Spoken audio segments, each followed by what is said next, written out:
Hi, welcome back guys. This is your friend, the Luffy fanfics, back with the amazing fanfiction. This is the series of What if Luffy ate Logia fruit and master all Haki at young age? Now before starting, please give this video a like and subscribe to the channel if you want more videos like this. Now let's get into the fanfic. My treasure. Why? It's right where I left it. Gold Roger announced from the execution platform. It's yours if you can find it, but you'll have to search the grand line.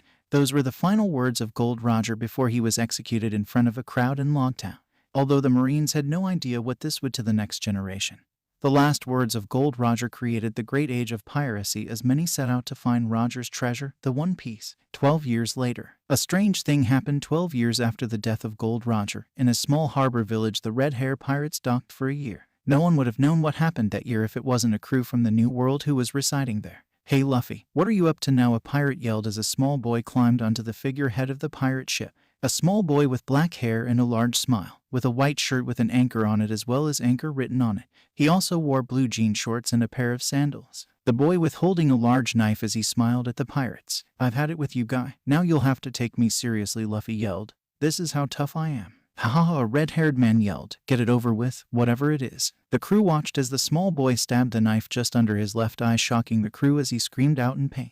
What are you doing, idiot? The red-haired man yelled. Let's get him to Makino's bar. Later, a toast to Luffy's courage and our great voyage, the red-haired man yelled. It didn't hurt one bit, Luffy declared with a large smile. Liar, that was a foolish thing to do, the man yelled at him. I'm not the least bit afraid of getting hurt. Take me with you on your next voyage, Luffy yelled. I want to be a pirate too. You a pirate? Impossible, the man mocked in jest. Shut up, Shanks, Luffy yelled in anger. Shanks had red hair, 3 scars across his left eye, and wears slightly loose brown trousers cut below the knee and collected halfway up the shin, with golden buttons down the outer leg. He also wears a white shirt which is only half buttoned, leaving part of his chest exposed. A large red sash is tied around his waist and holds his saber on the right side. He also wears a straw hat. Do you know why we call you Anchor? Shanks asked. It's because you can't swim and always sink. It doesn't matter if I don't fall overboard, Luffy stated. Besides, I'm a really strong fighter. My punches are as strong as a pistol. A pistol? Shanks stated as he started to laugh. Do you think that is funny? Luffy screamed as the door to the bar was pushed open.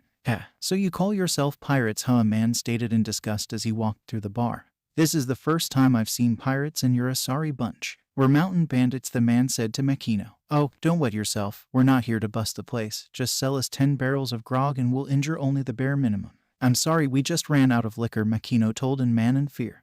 That's strange. What are these pirates drink? The mountain bandit asked. Fruit juice. I just served them the last of it, Makino replied. I felt kind of guilty. I guess we drank up all the liquor, Shanks stated. Sorry about that. Why don't you have this? It's still unopened. Shanks went to pass the mountain bandits the bottle only for him to wrench it out of Shanks' hand and hit him over the head, shocking the bar and angering Luffy. What do you take me for? The bandit asked. You can't make a fool of me. What good is 1 bottle of grog? What a mess, Shanks muttered. Look at this. My name is Haguma and my head's worth 8 million, Billy, Haguma stated in arrogance. And I've killed 56 people, most of them idiots like you. Sorry about the mess, Makino. Give me a rag and I'll clean it up, Shanks told the bartender, completely ignoring Haguma. You like to clean, huh? Haguma asked as he sneered at Shanks. Then have fun with this. Luffy watched as the mountain bandit swiped his sword above Shanks' head and cuts the bottles in 2, spilling the liquid inside all over the red-haired pirate. That was enough for Luffy as he saw some of it land on Shanks' treasure. That's enough, the little boy screamed as a dark blue tint exploded off him and filled the bar, knocked out the mountain bandits and shocking the red-haired pirates. That was Heishoku Haki, Shanks muttered in shock. What's a child doing with it? We have to do something about this, Captain, a black-haired man stated seriously. You're right, Ben, Shanks replied uncharacteristically serious. There's a small island around here where we can train him. Ben was a tall man, with jet black hair pulled back into a ponytail, and a cigarette in his mouth. He wears a black, V-neck shirt, along with loose dark green pants with numerous pockets on them, tucked inside his buckled boots. He also wears a sash around his waist, to which he attaches his rifle in a pistol-like fashion. So, it's agreed, Ben stated as he looked at the boy. Let's tell him. Luffy, come here, Shanks said as he looked at the boy who was visibly tired. What do you want, Shanks? Luffy asked as he yawned. I have decided to train you, Shanks stated as he looked at the excited boy. But we have to leave the island for a year. Are you sure? Luffy asked, not wanting to leave the island. I want to stay here. We have to, Shanks told him as he pointed at the bandits. You did that to them. I have to teach you how to control it. Control what? Luffy asked, not really understanding what was happening. I'll tell you later, Shanks replied. We leave tomorrow. Fine, Luffy muttered in acceptance. Go pack, Shanks told him as the little boy left the bar. Makino promised not to let Garp know until later. I won't tell him until after you bring Luffy back, Makino replied as she stood up from behind the bar. But can you get these guys away from here? Yeah, Ben replied.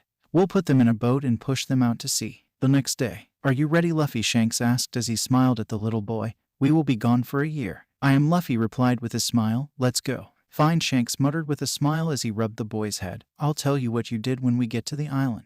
Okay, Shanks, Luffy yelled as he ran off to explore the ship. Make sure the Gamu Gamu no Maif kept locked up, Shanks said as he looked at Ben. Knowing that boy, he will see it and eat it. Already done, Captain, Ben told him. A few hours later. Now I will tell you about Haki, Shanks stated as he sat Luffy down.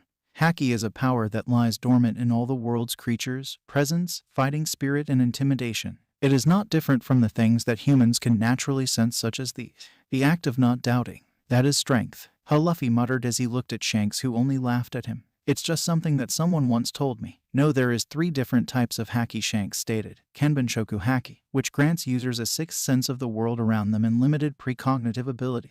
Busashoku Haki, which allows the user to use their spirit as armor to defend against attacks or to make their own attacks more potent. And Heishoku Haki, a rare type of Haki only 1 in a million can use, which grants the user the ability to overpower the will of others. Okay, Luffy replied as he looked up at Shanks. How do I learn to use these? We'll start with Kenbenshoku Haki, Shanks stated as he pulled out a blindfold. 3 months later. Good job, Shanks stated as he swung a pole at Luffy, who dodged it while blindfolded.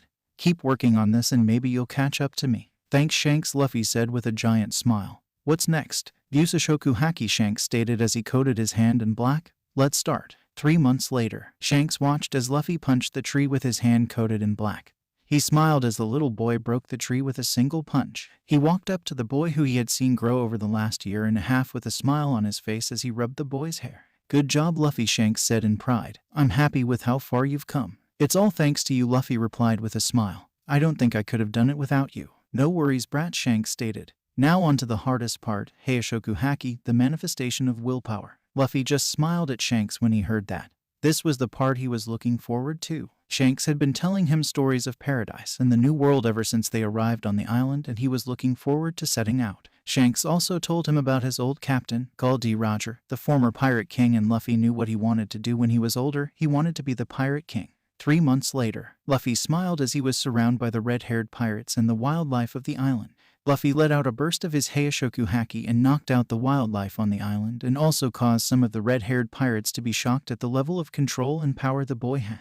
Some thanked the fact that Shanks always let loose his own Heishoku Haki when they sailed around, as they weren't as effective as they could have been. Nice, Shanks stated with a smile. That's better than I thought you'd do. Thanks, Luffy muttered as he was taking deep breaths. What are we going to do for the rest of the time? I have something else to teach you, Shanks said with a massive grin as he handed a long package over to Luffy. Open it. Luffy tore through the wrapping and noticed it was a blade. The blade was a curved blade katana that has a black blade with a distinct green hammer that runs jagged across the blade.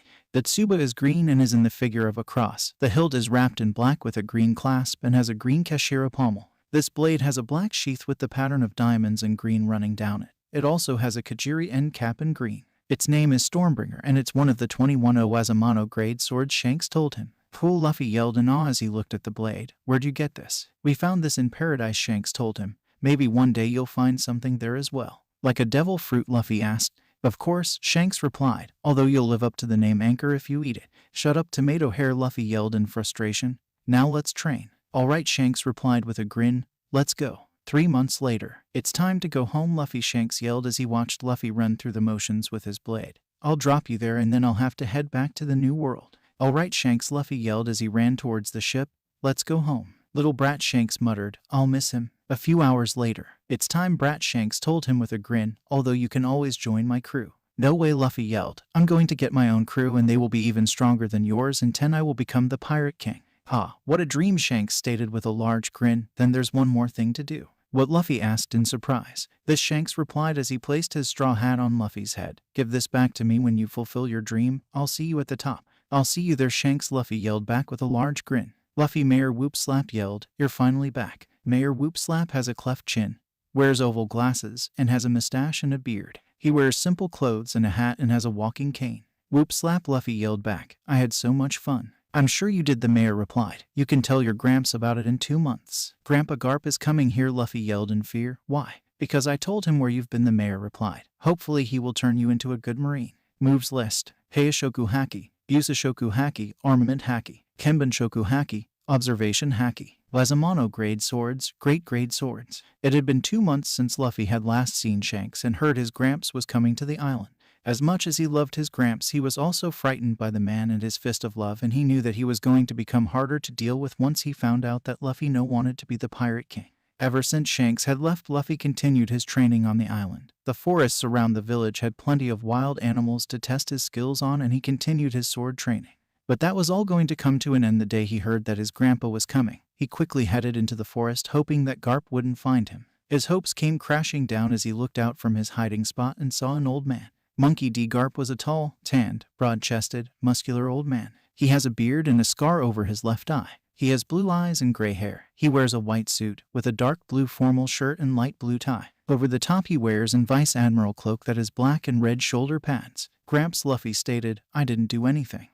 That's not what I heard," Garp said as he picked up Luffy. "Now let's go." "Go where?" Luffy asked in curiosity as Garp carried him into the forest. "To your new home," Garp told him. "You'll live with mountain bandits." "But I hate mountain bandits," Luffy sulked. "The group I met were bastards." "Don't swear," Luffy, Garp scolded. "Where did you learn that? Was it the red-haired bastard?" Luffy remained quiet as a sweat drop appeared on the back of his head. Garp had just told him to not say that word. Luffy watched as Garp carried him through the forest into a small house in the woods. Garp walked up to the door and knocked as a woman answered. "Daden, this is Luffy. You will be looking after him from now on," Garp stated.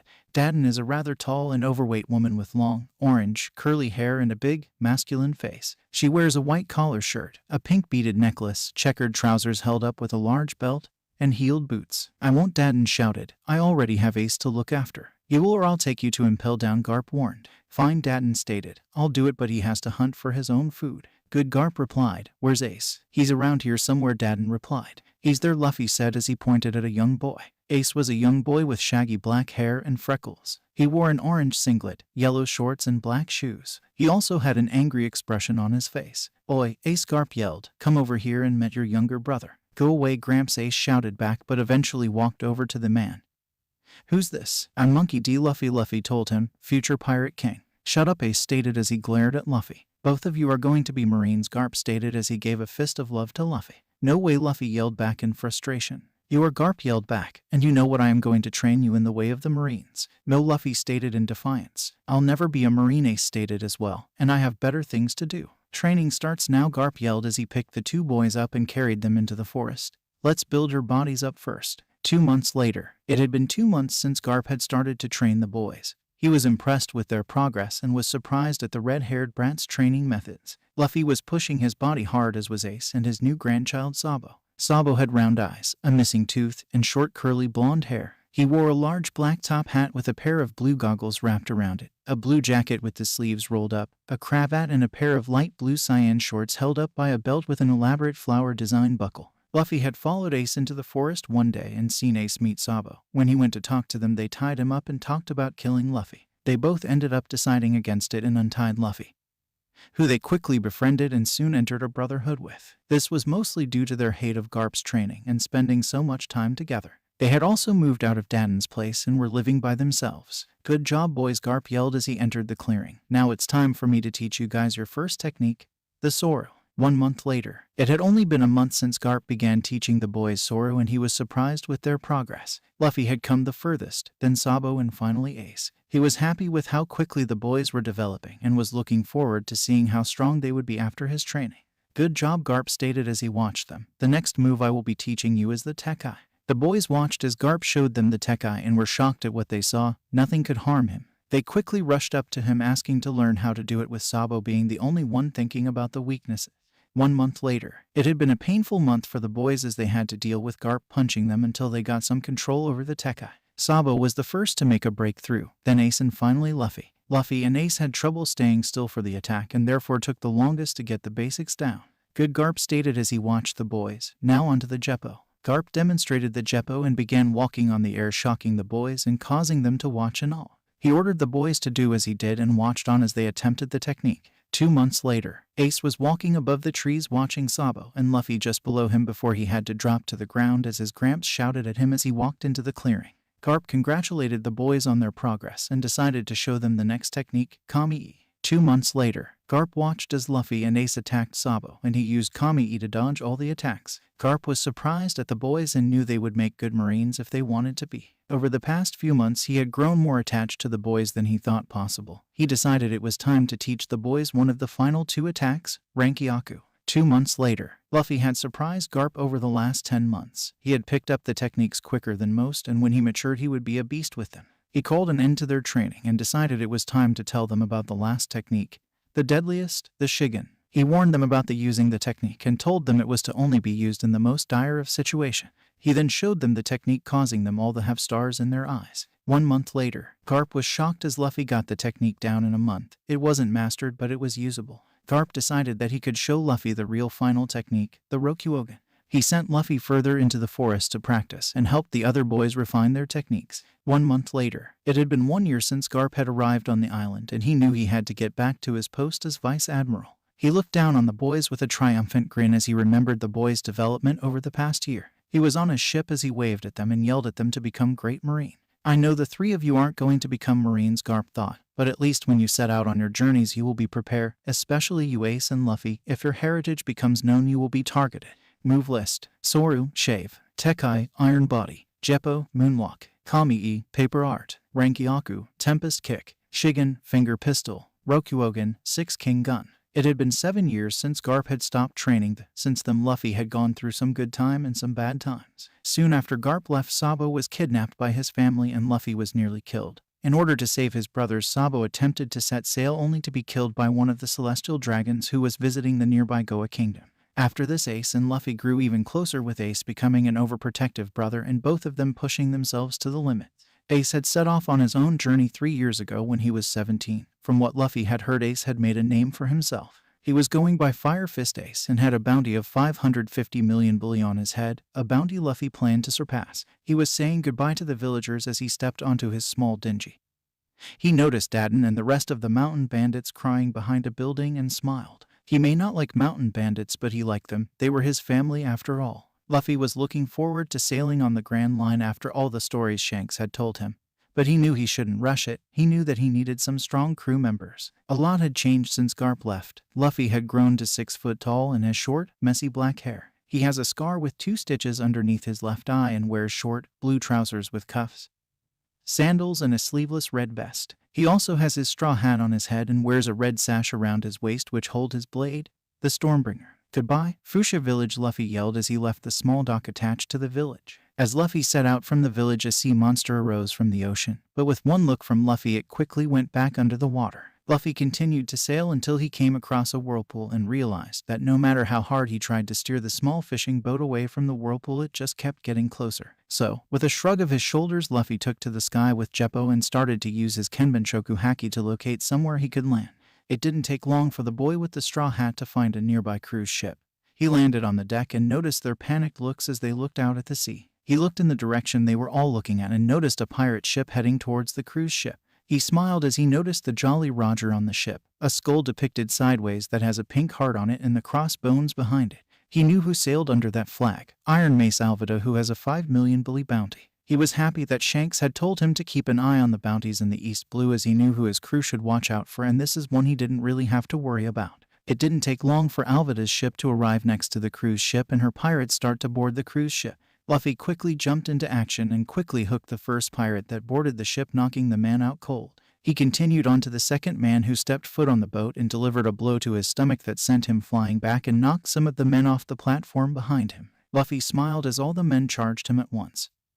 He lifted his leg and sent a kick through the air, which resulted sharp blade of compressed air being sent at the crew. Luffy was happy as he watched his Rankyaku hit Alvida's crew and sent them all flying back knocked out. Weak, Luffy muttered as he started to look for their captain. Who did this? A voice roared, and Luffy turned around to look at Alvida. Alvida is a tall and very obese woman with long wavy black hair and freckles on her cheeks. She wore a white cowgirl hat with a large red plume, a red neckerchief, a pink plaid shirt, and a blue captain's coat over it with the arms and the sleeves unlike many other pirates. She wore rings on her fingers and her long sharp fingernails had red polish. She had a purple sash with a flintlock pistol tucked in it and some jewels. She also wore graying pants and red shoes with gold buckles. Boy, she roared as she looked at Luffy. Did you do this? I did, Luffy replied with a smile, quite easily as well. Why you, Alvida yelled as she charged Luffy with her mace held high. Luffy just smirked as the large lady ran at him. He stood still as she approached him and lifted her mace above her head. Luffy reacted then and delivered a single punch to her stomach, causing her to bend down, holding her stomach. Surprised the boy has such power behind a single punch. Luffy then pulled his leg back and kicked the woman as hard as he could, sending her flying from her boat and over the ocean. That was easy, Luffy stated in disappointment. Hopefully she has some food. Luffy walked onto Alvida's ship and found his way down to where she stocked her food, only to find a small boy cowering behind a barrel. Who are you? The boy asked. Monkey D. Luffy replied as he smiled at the boy. Who are you? And Kobe replied. Kobe was a small, timid, chubby boy with pink hair and round frame glasses. Kobe wears a white shirt with 2 blue stripes down the sleeves, a pair of black trousers and red and white shoes. What are you doing down here? Kobe asked. I'm looking for food, Luffy replied. You should run. If Alvida finds you, she will kill you, Kobe warned in fear. Don't worry about her, Luffy replied. I beat her. You what? Kobe screamed in surprise. But how? She was weak, Luffy replied. If the future Pirate King couldn't beat her, something is wrong. Pirate King, Kobe screamed. Yes, that's my dream, Luffy replied with a large smile on his face. That's impossible, Kobe yelled. Impossible, impossible. Shut up, Luffy yelled as he punched Kobe in the head. Don't doubt my dream. I'll complete no matter what, and if I die, I die. Then do you think I could fulfill my dream? Kobe asked timidly. Of course, you could, Luffy replied as he smiled at the man. What is your dream? I want to be a marine, Kobe yelled. That's a nice dream, Luffy replied. I'll help you if you can navigate. I can, Kobe replied. But how can you help me? By taking you to the nearby marine base, Luffy replied as he walked onto the deck of the boat and found a small boat near it. You'll navigate us to Shell's town. Okay, Luffy, Kobe replied with a smile. Then let's go, Luffy replied as he grabbed Kobe and jumped into the small boat. Move list: Kenbenshoku Haki, Rankyaku, Tempest Kick. So, this is Shell's town, Luffy stated as he stepped off the small boat. Yeah, Kobe replied as he looked over the small village. This village has a marine base. Then let's get you admitted to the Marines, Luffy told him as they walked through the village. This is where the pirate hunter Zoro is supposed to be, Kobe told Luffy as the villagers near them jumped in fright. Shishishishi, Luffy laughed as he watched the way the village reacted. At least Captain Morgan's here to look after the town, Kobe stated, only to be shocked that the villagers reacted in the same way as they did to Zoro's name. Shishishishi, Luffy laughed. This is a funny village. Why would they react like that? Kobe asked in shock. Maybe Morgan's a bad guy, Luffy replied. No way, he's a marine, Kobe stated. Yes, but there can be good and bad marines, Luffy told Kobe, like there can be good and bad pirates. I guess, Kobe replied, still unsure of the village's reaction. But I do have a bad feeling about Captain Morgan. Let's just get to the base, Luffy told Kobe as they got closer to the giant gates of the marine base. We're here, Luffy stated as the duo arrived at the marine base's gate. I don't think I'm ready for this, Kobe stated. I don't know if I can do this. That's fine, Luffy stated as he looked at the timid boy. I'm going to see if I can find this Zoro guy. He's likely in the execution chamber, Kobe told Luffy as the boy with the straw hat looked over the gate. He's out there tied to a post, Luffy stated as he pointed at a tied-up man in the courtyard. Zoro is a muscular young man of average height with lightly tanned skin. He wears black trousers tucked inside black boots, a plain white shirt with 3 undone buttons at the collar, and his green haramaki and his black bandana on his head. Why would they leave him there? Kobe asked as the pirate hunter looked up and glared at them. Either untie me or fuck off, Zoro stated. Let's go, Luffy, Kobe pleaded as he started to pull Luffy's vest. I want to untie him, Luffy stated as they heard the clang of a ladder next to them. They watched as a small girl scaled the ladder with ease and climbed down into the marine's courtyard. She made her way over to Zoro with a large smile on her face and 2 rice balls in her hands. Mr. Zoro, I made you some rice ball, the girl stated. Go away, brat, Zoro stated as he glared at the young girl. Before you get hurt, you have to help her, Luffy, Kobe pleaded as he was frightened for the small girl. Is that an intruder? A snide voice yelled from the entrance. Daddy has ordered all intruders to die. She's just a girl, Helmeppo, one of the Marines stated. Helmeppo is a skinny and lanky-looking young man with light blonde hair shaped like a sideways oval on top of his head. He also has a cleft chin. He wears dark purple uniforms with white shoes and a rubber band ring on his left hand. Ah, rice balls, Helmeppo stated as he grabbed one and bit into it only to spit it back out. They have sugar in it. I wanted them to be sweeter, the girl replied. Helmeppo grabbed the remaining rice ball out of the girl's hand and threw it down and started to stomp onto it.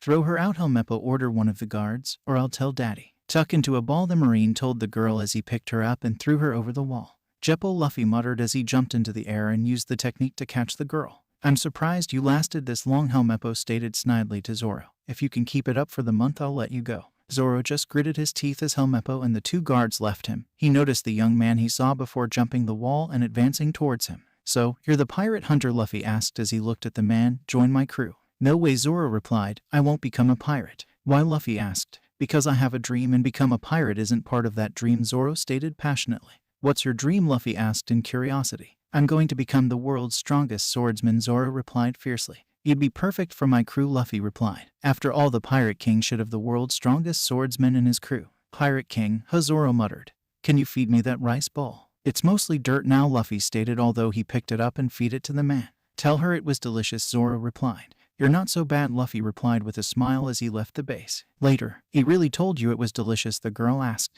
He did, Luffy replied with a smile. What did Zoro do? Rika Kobe asked the young girl. He doesn't seem as bad as his reputation makes him seem. He's not a bad guy, Rika yelled. Helmeppo came into town with his wolf one day and came here. He let them loose and one went to attack me, but Mr. Zoro killed all his wolves first. He agreed to wait a month without food to be let go. So, he's a hero, Kobe muttered. What about Captain Morgan? He's a bad guy, Rika told them. He does whatever he wants whenever he wants. That's when Helmeppo entered the bar and ordered a plate of food for free. You know what, Helmeppo yelled. There has been nothing fun in this town for a while, so I'll just execute Zoro tomorrow. What, Luffy yelled as he leapt over the table and towards Helmeppo. What did you just say? I said I'll execute Zoro tomorrow, Helmeppo replied with a smile. And if you try to do anything, I'll tell Daddy. I don't care, Luffy roared back as he decked Helmeppo. Go cry to your father. Luffy watched as Helmeppo scurried from the cafe with his guards following behind him. He heard the muttering of the villagers behind him and exited the cafe with Kobe following behind him. He quickly made his way to courtyard that Zoro was in. What are you doing, Luffy? Kobe asked in worry. I'm going to free Zoro, Luffy replied in anger. He doesn't deserve this. Don't, Kobe yelled. You'll be an enemy of the Marines. I'm a pirate, Kobe, Luffy replied. It was bound to happen. Luffy arrived at the gate to the Marine base and jumped over it, making his way towards the tied-up Zoro. Why are you back? Zoro asked in curiosity. Join my crew, Luffy replied. And I'll untie you and get your sword back. That's blackmail, Zoro yelled back. But if you do it, I'll become a pirate. Good, Luffy replied as he smiled at the man. I'll be right back. Luffy ran towards the tower of the Marine base and heard a commotion on top of the tower. With a quick jeppo, he ran through the air and made his way to the top of the tower. Daddy, there's a man I need you to kill, Helmeppo cried. He struck me. I don't care, Captain Morgan replied. Morgan is a very tall and muscular, intimidating man with blonde hair and a steel jaw. His right hand is replaced by a huge steel axe, the handle of which seems to go right through his forearm. He wears a large, billowing coat like a cape. Under the cape he wears a black collared shirt, striped blue trouser and brown boots. But you haven't even hit me, Helmeppo replied. Do you know why I've never hit you? Morgan yelled. Because you aren't worth it. Morgan hit his son as he finished his sentence, sending him flying back. He then turned on his Marines. Was the rumor correct that one of you let a small girl escape punishment? Morgan asked. You go into town and kill her. But she's just a young girl, the lieutenant replied in shock and fear. Don't defy me, Morgan yelled as he killed the lieutenant with his axe hand. Someone go now. It was then that Luffy made his entrance, landing on the statue with enough force to crack it in half. Ops, Luffy muttered as he landed on the statue and then took sight of Helmeppo. You come with me. Luffy blurred through the Marines and grabbed Helmeppo and entered the base with him. Someone kill him, Morgan roared. Take me to Zoro's sword, Luffy asked Helmeppo. Okay, Helmeppo replied in terror. Stop right there, a Marine ordered as he and two other pointed their guns at Luffy. Shoot me, Luffy replied as he held Helmeppo in front of him. Where are the swords? There, Helmeppo replied as he pointed at the pink door. Luffy threw Helmeppo at the trio of Marines, knocking them down, and entered the room, noticing the three swords in the corner. Grabbing all three, Luffy leapt out of the window and towards the courtyard. In the courtyard, what are you doing? Zoro asked the pink-haired boy. I'm untying you, Kobe replied. I need you to help Luffy with the Marines. Why? Zoro asked before a gunshot rang through the courtyard, hitting Kobe in the arm. Run, brat, Zoro yelled at the pink-haired boy who was standing back up. I can't, Kobe replied. If I do, they'll kill you. Helmeppo was going to break his promise and kill you. What? Zoro muttered in rage. Luffy slugged Helmeppo and headed straight here to help you, Kobe told him. Stop right there, Captain Morgan ordered as Kobe stopped and looked at the man in the firing squad behind him. Don't move, Morgan snidely stated. Fire. Kobe shut his eyes as the firing squad pulled the trigger, only to hear someone land in front of them and whisper Tekka. Kobe opened his eyes to see Luffy getting hit by the bullets, but them having no effect. Here are your swords, Zoro, Luffy told Zoro. Are you ready to become a pirate? I am, Zoro yelled. Just cut me loose. Fine, Luffy replied with a smirk as he started to untie the man as the Marines ran at him. Hurry up, Zoro yelled in panic. Luffy untied one of the ropes and handed Zoro one of the swords, which he used to cut his other hand free. Zoro grabbed the remaining two swords and quickly stopped the Marines with his Santoryu. I'll join you, Zoro told Luffy, but if you ever get in the way of my dream, I'll make you cut your stomach. Duck, Luffy stated as he kicked his leg through the air, sending a sharp blade of compressed air at the Marines. Rankyaku. Why you? Morgan yelled as he watched the Marines fall to the ground. I'm going to kill you. Morgan advanced on the black-haired teen, swinging his axe hand and trying to decapitate the teen. Much to the captain's ire, Luffy dodged every swing of the axe hand and was delivering light jabs to Morgan's stomach. "Stop," Helmeppo yelled, "or I'll kill this boy." "Keep fighting," Luffy Kobe yelled. "If I die, then I die." "Good words," Luffy muttered as he smiled at the pink-haired boy, Zoro. In the blink of an eye, Luffy blurred across the courtyard and appeared in front of Kobe with his fist held up. Helmeppo was sent flying backwards as Morgan advanced towards Luffy. That was until Zoro appeared in front of him. All Morgan heard after that was Santoryu, Onigiri, and then felt pain through his chest and fell to the ground knocked out. Luffy watched in surprise as the Marines rose to their feet and celebrated Morgan's defeat, quickly handcuffing him. Using this distraction, Luffy, Zoro, and Kobe took off towards the cafe that Rika's mother owned. In the cafe, "Sorry for eating so much," Zoro told Rika's mother as a sweat drop ran down his head. "And sorry about him." Everyone in the cafe was surprised by the straw-hatted boy's appetite. As soon as he entered the cafe, he ordered meat and rum and had been going at it since then. "It's fine," Rika replied to Zoro. "Everything's free to the heroes." "I'm sorry," a Marine stated as he entered the cafe.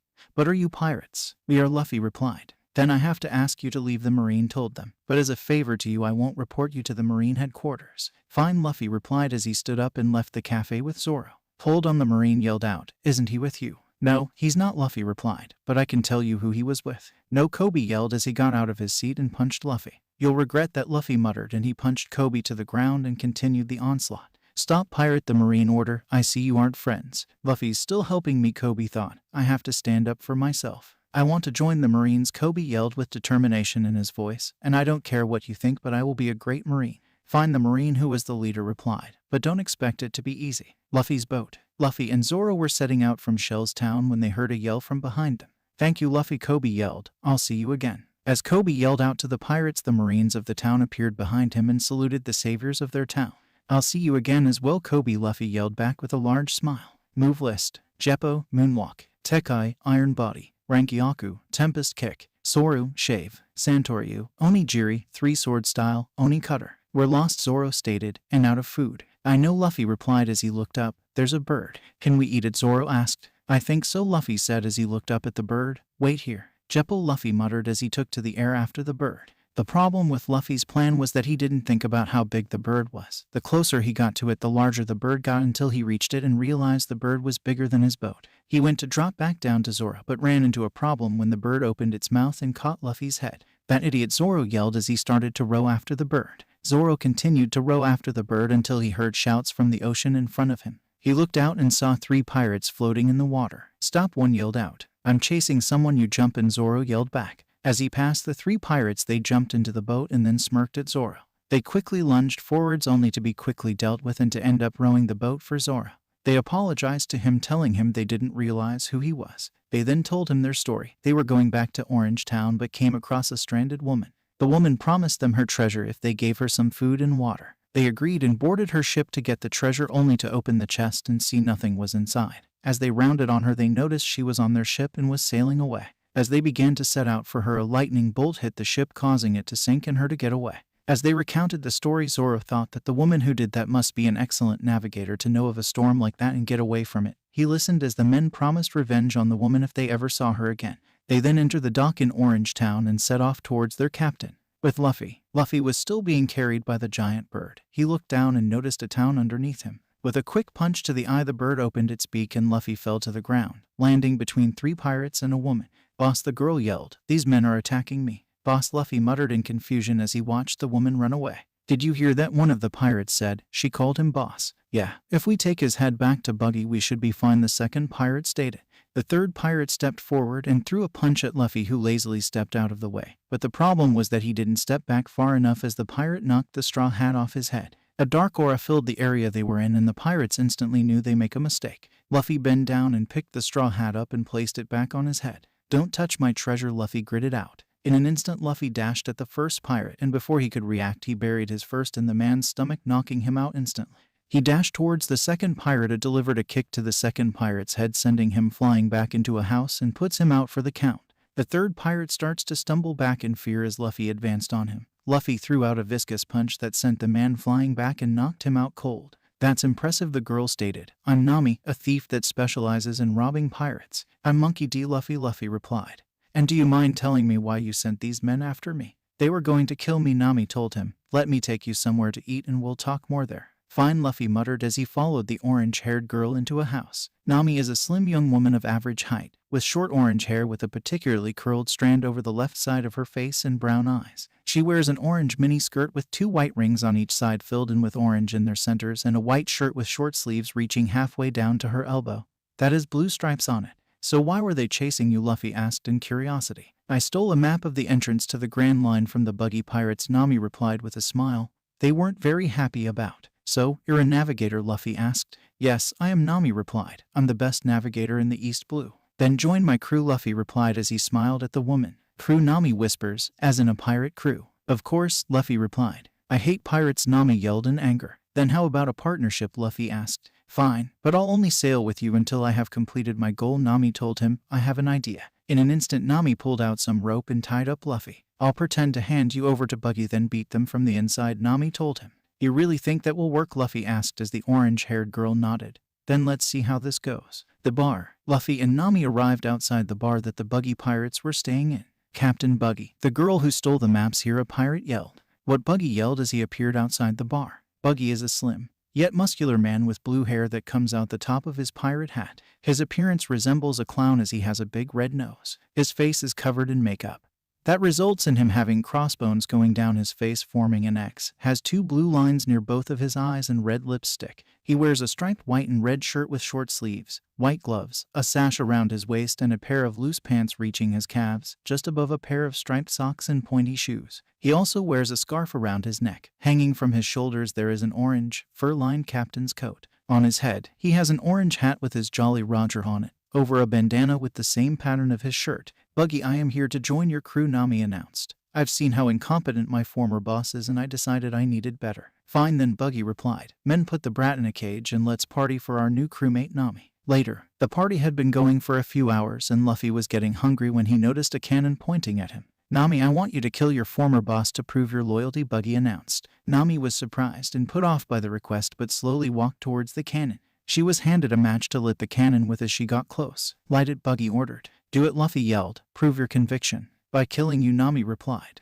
If you don't do it, I'll do it for you, one of Buggy's pirates said as he took the match and lit the cannon only for Nami to knock him out with a wooden pole. Though Nami yelled as she jumped forward and grabbed where the cannon was lit. Ouch. Nami, Luffy muttered as his hands took a black coating. Hold on. In a quick surge of strength, Luffy burst upwards. He broke the cage open and jumped over to Nami, grabbing her and jumping back. As he landed behind the now broken cage, he heard someone land behind him. He looked back and noticed that Zoro was finally arrived. You all right, Captain? Zoro asked. Yeah, I'm fine, Luffy replied. We have to get out of here. Just give me 1 second, Zoro told him as he ran towards the cannon and lifts it, causing it to point in Buggy's direction. Buggy jumped over the cannon and charged at Zoro as the man backpedaled them leapt at Buggy. With a quick slash of his 3 blades, Buggy was cut to pieces. That was easy, Zoro muttered in shock. How was his bounty so big? Zoro turned his back on Buggy and began walking towards Luffy when he noticed his captain was dashing by him. Zoro turned around and noticed that Luffy was holding Buggy's detached hand. How are you alive? Zoro asked in shock. He ate a devil fruit, Luffy stated. Exactly, the Bara no my, Buggy replied. It makes sure that no swordsman could ever beat me. Let's go, Luffy yelled as he noticed the cannon going off. Luffy grabbed Nami and Zoro and leapt off the balcony of the tavern they were in. As Luffy leapt out of the tavern, the cannonball exploded and blew up in the faces of the buggy pirates. Get that brat, Buggy ordered as they watched Luffy flee. Later, the trio had entered the empty town and ran around until they were stopped by a dog barking at them. They stopped and looked down at the dog that continued to bark at them. Hey, what are you kids doing to that Chowchu? An old man yelled out in anger. The now named Chowchu was a simple small white dog that often has its tongue out and has short ears, thin white fur, and beady black eyes. Nothing, Luffy replied. We only just got here. Then what are you doing here? The man asked. Are you pirates? We are, Luffy replied as he noticed the man tense up. But we're not here to fight, we just docked here for supplies. You better leave, the man told them. The buggy pirates are here and they'll kill you if they find out you're pirates. We've already met them, Luffy replied. They're nothing special. What? But Buggy the Clown has a 15 million bully bounty, the man replied. We'll defeat them, Luffy told him. By the way, who are you? I'm the mayor of this town, Boodle told them. Boodle is a somewhat elderly-looking man with gray hair that has been arranged in 3 lumps, 2 on the sides and the front. He wore a yellow-lined shirt with dark green pants. He also wears standard-shaped glasses. Why's the dog here? Nami asked. Chaochu here is watching over us and his master's treasure, Boodle told them. Years ago, Chaochu's owner built this pet store, and even though it wasn't that successful, it was that man's treasure. The problem came a few years ago when the man got sick and had to go get cared for. Sadly, the man died, and since then Chaochu has stayed as a guard for the man's treasure. The villagers take it upon themselves to feed him, but we all know he knows his master isn't coming back. That's so sad, Nami muttered as she noticed Luffy clutching his straw hat.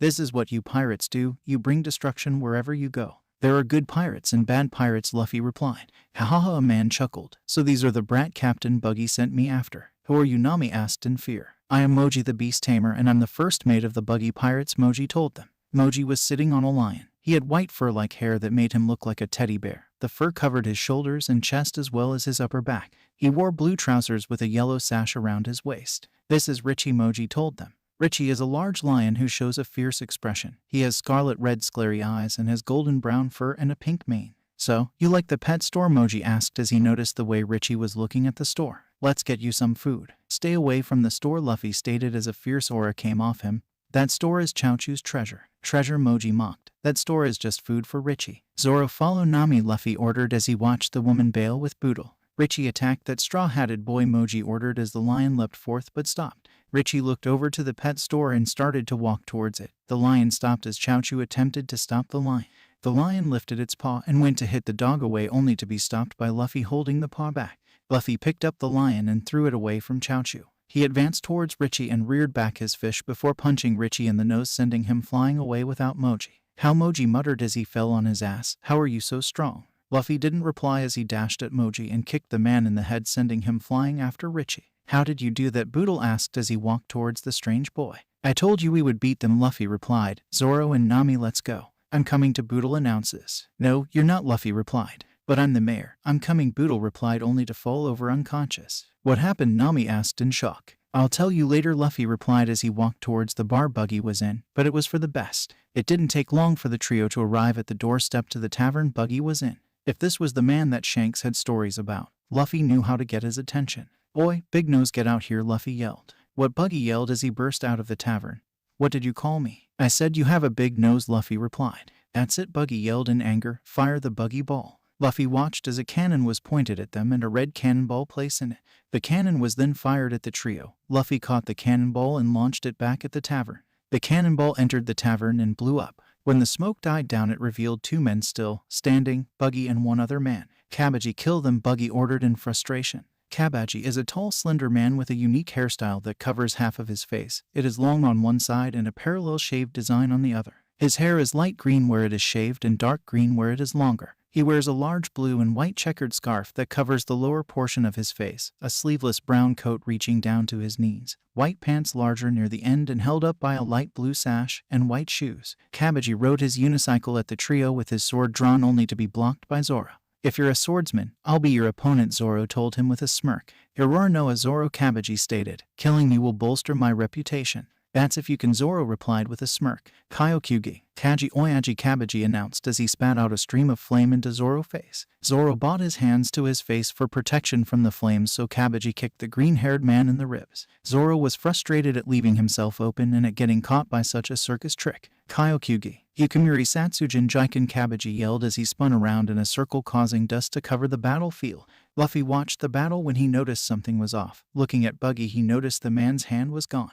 Acting quickly, Luffy looked towards Zoro and noticed the hand closing in on him. He dashed across towards Zoro and snatched the hand up. Kyokyugi, Yamanaburo, Kabaji muttered as he used his unicycle to climb the wall. Kyokyugi, Norio Ukage Hanabi, Kabaji yelled as he jumped off the wall. Ikarin Zashi, Kabaji announced as he fell down through the air and towards Zoro. Zoro jumped back as the man landed where he was standing. He quickly rushed him and with one swipe cut his tire in half. Stop with the circus trick, Zoro yelled in frustration. This isn't how swordsmen fight. Huh, that's not true, Kabaji replied as he stepped off his broken unicycle. Fine, Santoryu. Onigiri, Zoro yelled as he appeared behind Kabaji as the man dropped to the ground with blood pouring from his chest. That's how a swordsman fights. You bastard, Buggy yelled. I'll kill you. Only if you get through me, Luffy announced. You and that straw hat, Buggy growled. It reminds me of that insufferable red-haired. You mean Shanks, Luffy states. He told me about you, how you two know each other. He did, Buggy asked scared. I guess I'll have to kill you so my secret doesn't get out.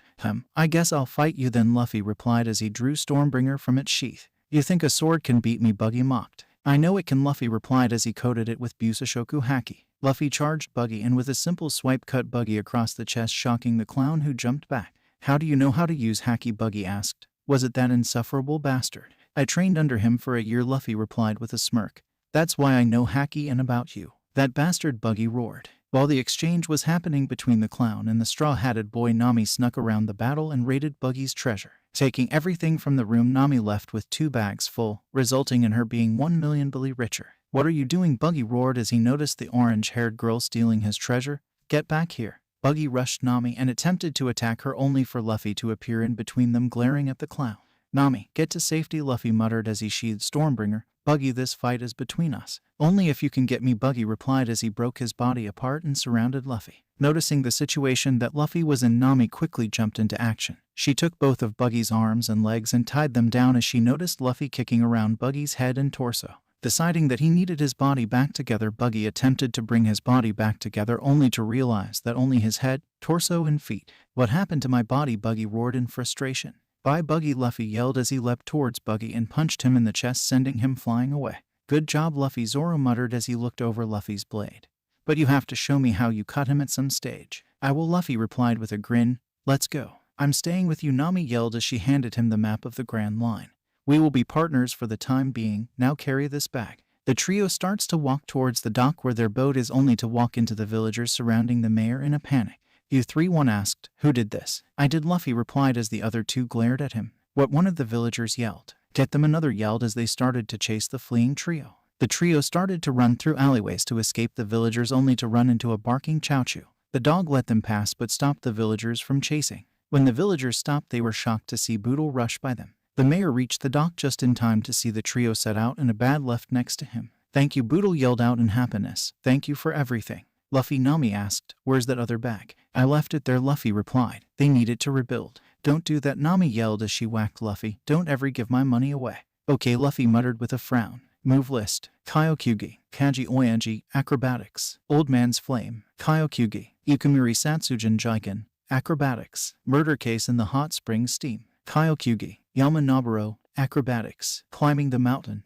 Kyokyugi. Norio Ukage Hanabi, Acrobatics. Cool Evening Firework Launch, Ikarin Zashi, Wheel Stab. Santoryu, Onigiri, 3-sword style, Oni Cutter. Busashoku Haki, Armament Haki. Do you know what that island is? Luffy asked as he noticed a small island. No, but I think I've heard of it before, Nami replied with stars in her eyes. You'll notice it's not on the map. It could be the famed Treasure Island. Treasure Island, Luffy replied as he stared at it, then looked at Nami. Let's go there then. Of course, Nami replied as she changes the direction of the two little boats with Billy in her eyes. It didn't take long for the trio to reach Treasure Island, and when they did, they were met with strange creatures. They all looked like two creatures mixed together, such as a dog and a rooster merged together. This is a weird place, Luffy stated as he got off the ship with Nami and Zoro.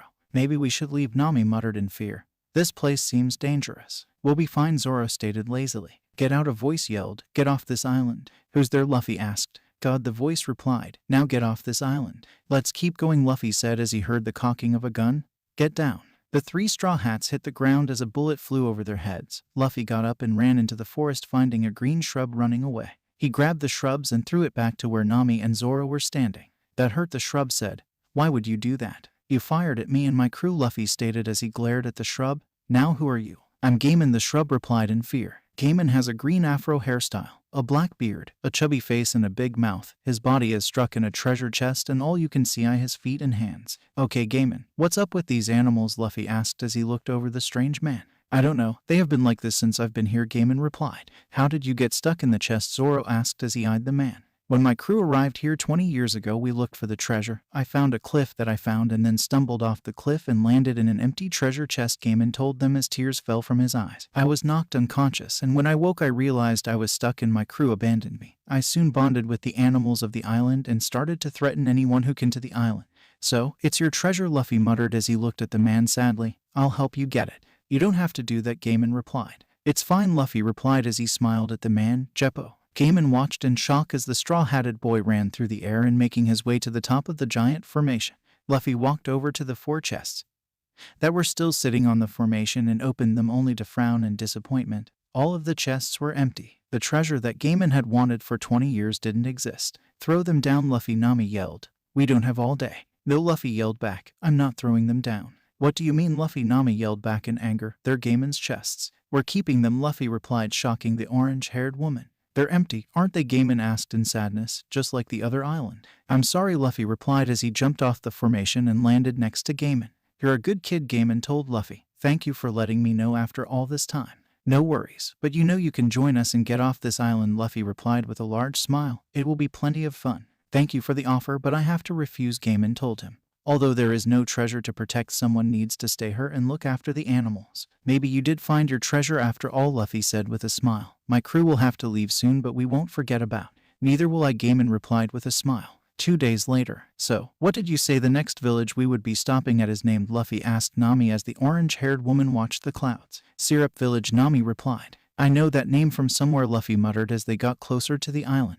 Are you a swordsman? Zoro asked as he eyed the blade on Luffy's side. Somewhat, Luffy replied. My teacher decided that wielding a blade would be good for me. Who taught you? Zoro asked. I can't tell you that yet, Luffy replied, but I will tell you. How did you cut Buggy? Zoro asked. Is it an ability you possess or the blade?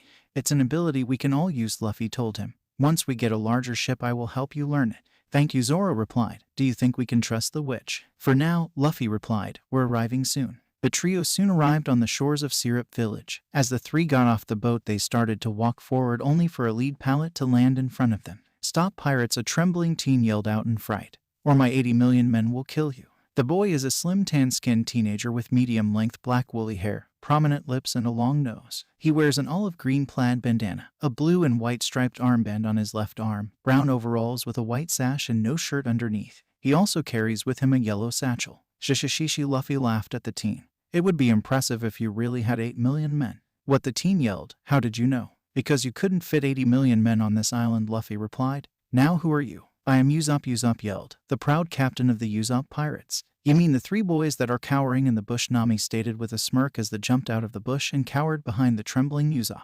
Tamangi, Ninjin, and Pimmin, get back into the trees, Usopp ordered with a quivering voice. Tamangi is a boy with straight brown hair with a tuft sticking up at the top, making his head reminiscent of an onion in appearance, and tiny eyes. He wears square glasses, a yellow shirt with a blue vest jacket over it. He also wears a dark yellow sash, dark brown pants, and black shoes, with gray on the very top and bottom, with tan buckles. Ninjin is a freckled boy with short spiky purple hair that covers his eyes, a red hat with a frill at the top and the Usopp Pirate's Jolly Roger on the front, and a face that ends in a pointed chin.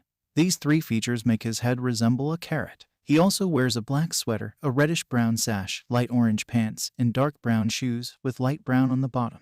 Payman is a boy with dark green hair shaped like a pepper. He wears a lightly green short-sleeved shirt with the Usopp Pirate's Jolly Roger on the front. He also wears a light blue sash, dark blue pants, and black shoes with gray laces, and gray on the bottom and very top. Luffy watched as the 3 boys scrambled into the forest and Usopp pulled out a slingshot and took aim at them. Now you're pulled your weapon, you better be prepared to fire it, Luffy stated darkly. A weapon should only be drawn when death is in the air. WW, what? Usopp stuttered as he fell back. Real pirates are terrifying. Shishishishi, Luffy laughed.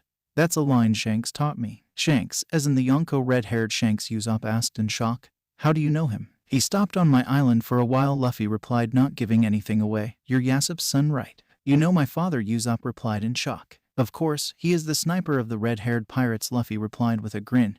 He never shut up about you. Really? Usopp asked in happiness. Yeah, let's get something to eat, Luffy replied. I'll tell you more then. Move list. Jeppo, Moonwalk. So, do you know where we can get a ship? Nami asked as she looked at the long-nosed boy who had been speaking to their captain for the last hour. I may, Usopp replied, but I have to go. The crew watched as Usopp ran out of the tavern they were eating in and up the hill towards the mansion sitting on top of it.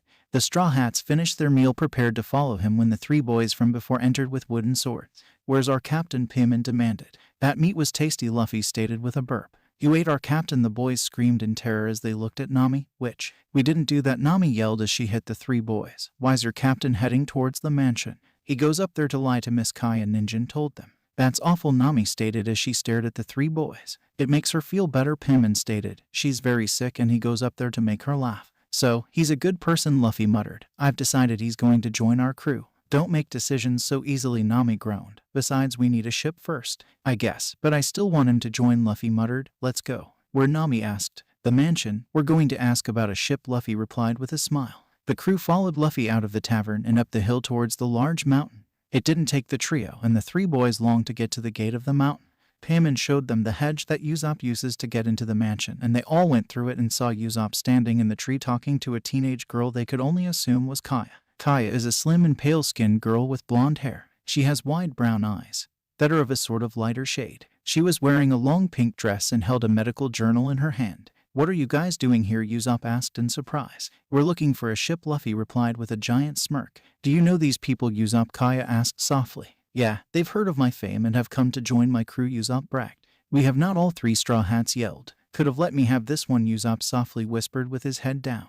"What are you ruffians doing in here?" a voice yelled in anger. "Klahadore, they are just friends of Usopp," Kaya replied. Klahadore is a slim man with round glasses and slicked black hair. He wore a black suit with 2 golden markings on it over a white shirt with a curious collar, with spiral-like protrusions on the edges, and a standard black tie. He also sports striped shoes. "I'm sorry, mistress, but that boy has pirate blood," Klahadore replied. "And we all know nothing good comes from pirate blood." "That's not true," Kaya replied. "I'm sorry, but Usopp is just after your money," Klahadore stated. "Now get out." "How dare you?" Usopp yelled. "Kaya's my friend." "We both know you don't feel that way," Klahadore replied smugly. "You're just like your father, a lowlife pirate." "Don't talk about my father like that," Usopp yelled in anger. "My father is a great man." "Your father's a filthy pirate," Klahadore replied, only to feel Usopp's fist hitting his face. "See, mistress, he reacts like a pirate, in violence." "Usopp, leave please," Kaya cried as the long-nosed boy ran from the mansion. "Follow him, the rest of you ruffians," Klahadore snarled. "Be happy I don't hit you for insulting Usopp," Luffy replied in restrained anger.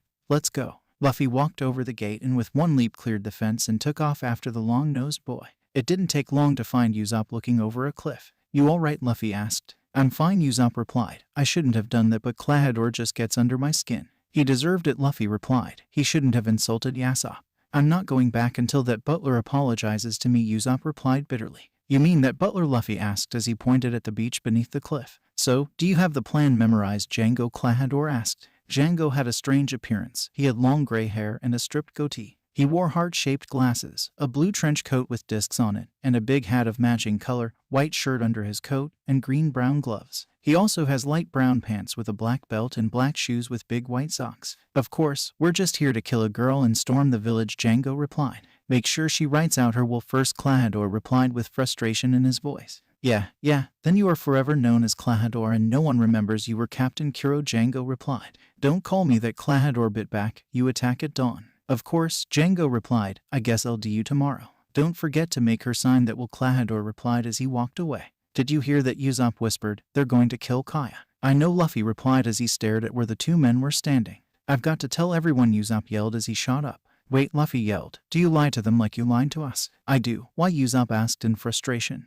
"What do you tell them?" Luffy asked in curiosity. "That pirates are coming," Usopp replied. "And now you want to go into the same village and tell them that pirates are coming," Luffy replied as he looked over the boy. "They won't believe me," Usopp muttered. "What do I do?" "You fight," Luffy replied.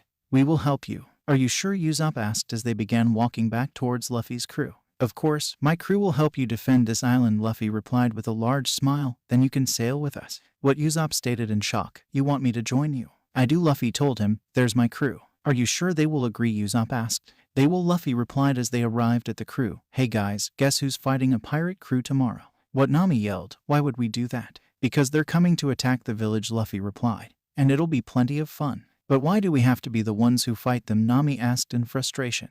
"Because the village can't fight and Klahadore is their captain," Luffy told her. "How can Klahadore be their captain?" Nami questioned as she looked at the smiling teen. "He was Captain Kuro. He faked his death years ago and is now planning to kill Kaya and take her wealth," Luffy stated as he looked at the orange-haired navigator. "Damn," Nami cursed. "I guess I'll help." "I'm definitely in," Zoro stated with a bloodthirsty smile. "It's been a while since I've fought." "Good," Luffy said. "Now we have a night to set up some traps." "I can absolutely help with that," Usopp told the crew. "Here, I'll take you to the slope they'll have to come up." "Okay, Usopp," Luffy replied. "Let's go." The next night, the 4 teens had spent the night creating traps on the slope they expected the Black Cat pirates arrive at. They oiled the slope and Usopp laid explosives in the beach leading up to it. Now all they had to do was wait for the pirates to arrive. As dawn slowly rolled round, the Straw Hats were slowly getting frustrated, and it wasn't until Nami heard a noise that she realized there may be a problem.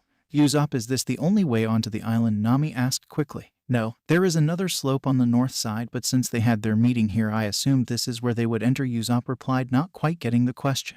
"Their attack from the other side of the island," Luffy stated. "Let's go." The three watched as Luffy took to the air and decided to follow him as best they could. Usopp took off first and ran into the forest, and when Nami went to follow him, she started to fall down the oily slope only to grab Zoro and launch herself up the slope while pulling him down. Zoro slipped down the oily slope, and by the time he got up the top, he was already way behind the crew. This can't be right, Usopp thought as he arrived in front of the invading pirates. How am I first? Stop, Usopp yelled at the pirates, or my 8,000 subordinates will strike you down. You think we believe that? One pirate yelled out. You're an idiot, another yelled as they continued their charge. I tried. Namori Boshi, Usopp yelled as he hit one of the pirates in the face with a lead pellet. How did I arrive her second? Nami yelled in terror as she swung her wooden staff at an advancing pirate and knocked him back down the slope. Where's Luffy? Usopp asked as he continued to fire Namori Boshis at the advancing pirates. I don't know, Nami replied as she hit one of the pirates in the head with her staff. We're in trouble, Usopp yelled in fear. There's too many of them. Rankyaku, Luffy muttered from next to Nami. Santoryu, Onigiri, Zoro whispered from beside Usopp.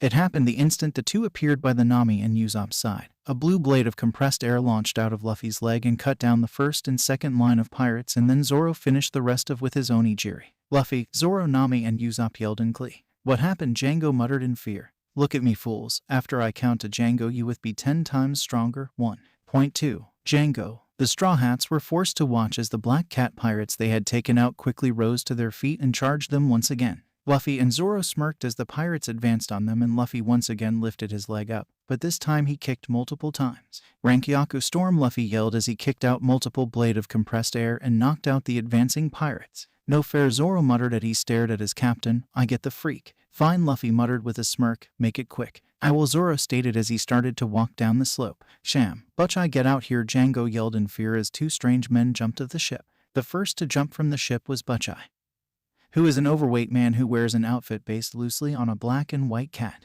He has pale skin, sharp teeth, tiny eyes, wears a hat that covers one of his eyes. That is cat ears on it. His pants are stripped black and white, with a yellow sash and dark brown shoes. He wears a blanket-looking cape on his back. That is stripped light purple and dark purple with a white fluffy brim. He wears a shoulder pad on his left arm, and pale blue gloves with claws at the end. The second was Sham, who is a man of regular height who is very skinny. He also has a hunched back, making him look smaller than he actually is. He has green hair that is parted to the side and curls at the end, with two other parts of hair on the sides of his head, growing downwards in a curly-looking way. He also has cat ears sticking out from the top of head. He has green, cat-like eyes, and is usually seen with a grin. He wore a navy blue shirt with light gray buttons and a magenta bow tie. He also had light blue shorts, brown shoes, and white socks that stick out of them. He is also seen having dark brown gloves, with claws growing out at the end. Take those brats down, Django ordered from behind them. Show them the terror of the Nyaban brothers. But Captain, they look strong, Butchai stuttered as Zoro walked towards them. I'll only need on sword for this, Zoro muttered as he sheathed all but Wado Ikamanji. Get him, Django ordered. Fine, Sham replied in terror as they slowly advanced towards Zoro.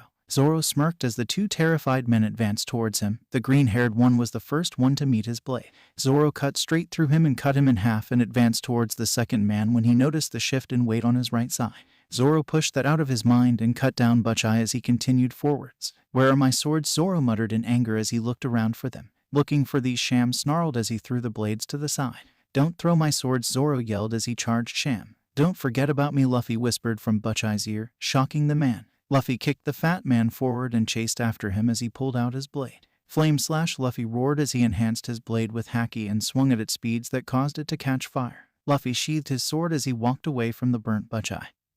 He turned and watched Zoro getting frustrated as he couldn't cut the strangely skinny man. Luffy walked over to Zoro's blades and picked them up as Zoro continued to slash at Sham. What's happening here? Kuro yelled in frustration. You couldn't get through 4 brats. Just give us a little longer, Captain, Django pleaded. Fine, but if you're not done in 5 minutes, I'll kill you all, Kuro threatened. Zoro, catch, Luffy yelled as he threw the 2 blades to his first mate. Ha, easy, Zoro muttered as he caught the swords and unsheathed them. Santoryu, Onigiri. With one move, Zoro finished Sham up, but he knew something was happening when he heard Django hypnotize someone. He turned around only to have to dodge a claw from Butchai. The fat man now looked possessed as he continued to charge and attack Zoro. Now's my chance, Django thought as he grabbed one of his chakram and took aim at Nami. Django released his chakram and knew straight away it was a mistake. The second he released it, Luffy appeared between the two and knocked the chakram off target and charged the hypnotist. It only took one blow for the man to crumble to the floor in agony. Santoryu, Toragari, Zoro yelled as cut down the maddened Butchai. What do you think you're doing, Clad? Or Kaya yelled with tears in her eyes and a gun pointed at Kuro's head. Mary told me what you did to him. Heh, too bad he lived, Kuro muttered. Get that gun out of my face. Remember everything we did together. Remember how you've looked after me these last few years, Kaya yelled in sadness. You can't be this evil. I never cared for you. The only reason I pretended to care for you was to get your money, Kuro stated as he smirked at her. I have simply been waiting for the day I could kill you. Kaya dropped the gun she had in shock as she heard him say those words. As soon as Kuro seen the girl drop the gun, he lifted his hand only to receive a second fist in the face from the long-nosed liar. Surprised by the blow, Kuro fell to the floor and glared at the bushy-haired teen. He got back to his feet and started to punch the teen. He lifted his fist up a third time only for the straw-hatted teen to appear behind Kuro and hold his arm. With one kick, Luffy forced the Black Cat captain to the floor. For Captain Usopp, 3 boys yelled as they started to hit Kuro. No, stop, Usopp yelled. Run. What the boys whispered. What do you mean run? Get away. Take Kaya and run, Usopp yelled in frustration. I wouldn't do that, Kuro stated as he stood up and unzipped the bag and reveals his cat claws. Get away from them, Usopp snarled. Don't worry, Luffy told Usopp. I'll protect them. That's a big statement, Kuro replied with a smirk. I bet you can't even catch me. Go now, Usopp yelled as the 3 boys picked up Kaya and led her into the forest. Not so fast, Kuro stated as he blurred towards the boys and Kaya. You're not so fast, Luffy stated as he appeared in front of Kuro with Stormbringer stomping his claws. Django, follow her, Kuro yelled as he noticed the hypnotist getting up. Usopp, protect Kaya, Luffy yelled as he looked at his sniper. We trust you. You do, Usopp muttered, but I'm a coward. But you don't have to be, Luffy told him. Show me how brave you truly are. Kyaku Boshi, Usopp yelled as he fired a pellet full of gunpowder at Django. As soon as the pellet hit Django's face, it exploded and forced the man to the floor. Usopp charged down the hill and pulled a small hammer out of his pouch. Everyone still conscious on the hill was shocked as Usopp pounced on the man and yelled out Usopp hammer and hit Django until he was unconscious. I guess that just leaves me and you, Luffy stated as he smirked at the man. And trust me, you're not faster than I am. Let's test that, Kuro snarled. Nuki Ashi. Luffy watched as Kuro moved at a speed below his Zoro, and he quickly made that known as he launched in front of Kuro and with a quick Haki enhanced /odd Stormbringer he cut the right-handed blades of his cat claw. How, Kuro muttered as he looked at Luffy. I have to go full speed, Shikashi. Zoro, Luffy whispered as he appeared in front of Kuro and kicked him in the stomach. Give up, Luffy told him. I won't, Shikashi, Kuro stated as he disappeared. Luffy realized quickly that Kuro couldn't control his movement as he started to cut the cliff, the slope, his ship, and his own crew. Luffy thought that he was accidentally attacking his own crew and appeared in front of the men and kicked Kuro into the cliff. You're attacking your own men, Luffy yelled in anger. Why would you do that? I was going to anyway, Kuro revealed. They were loose ends in my plan. They have to die. What, Luffy asked in frustration. I've given up my life as a pirate, Kuro told him. I planned to take Kaya's money and kill the crew so that no one would realize I used to be Kuro. You have no respect, Luffy roared. You've abandoned the ideals of a pirate and turned your back on the sea. For that you're finished. Luffy charged the man and coated his hand in Busashoku Haki and charged Kuro while using Zoro. The blow that he delivered caused Kuro to spit out a glob of blood and fly back into his former crew. Luffy walked down the hill and watched as Nami finished looting the ship.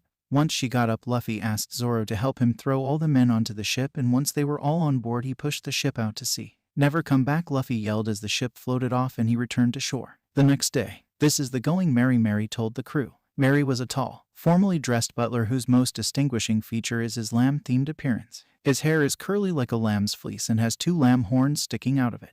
Even his collar has a fleece around it. The Going Mary was a Caravel-class ship and possess a sheep figurehead. The Going Mary has a jib and a central steer rudder. The ship's armaments consisted of 4 cannons, 1 in the bow pointing forward, 1 in the stern, and 2 pointing to either side. It's awesome, Luffy shouted with stars in his eyes. We would give you more, but you keep turning us down, Kaya replied. Just promise to look up after Usopp. We will, Luffy replied. I should tell you how to navigate this ship, Mary stated as he looked at Luffy. Tell Nami I would just forget, Luffy told Mary. They heard scream from the slope as a ball rolled down. Stop it, Zoro, Luffy yelled as he put his foot up at the same time as Zoro. Ouch, Usopp muttered as his face was pressed against Luffy and Zoro's foot. Usopp, Kaya said worryingly. I'm fine, Usopp stated as he looked at the Straw Hats. Am I still invited to join you? Of course, Luffy stated. We'll leave when you're ready. Thanks, Usopp stated as he turned to Kaya. I guess this is goodbye. But I'll be back and I'll tell you all about my adventures. I look forward to it, Kaya replied with a blush and a smile. I'll be waiting. Usopp smiled as he hugged the blonde girl and climbed on board the Going Mary and set out with the crew. He continued to wave at Kaya and Mary until they were out of sight and then turned around and saw his smirking crewmate.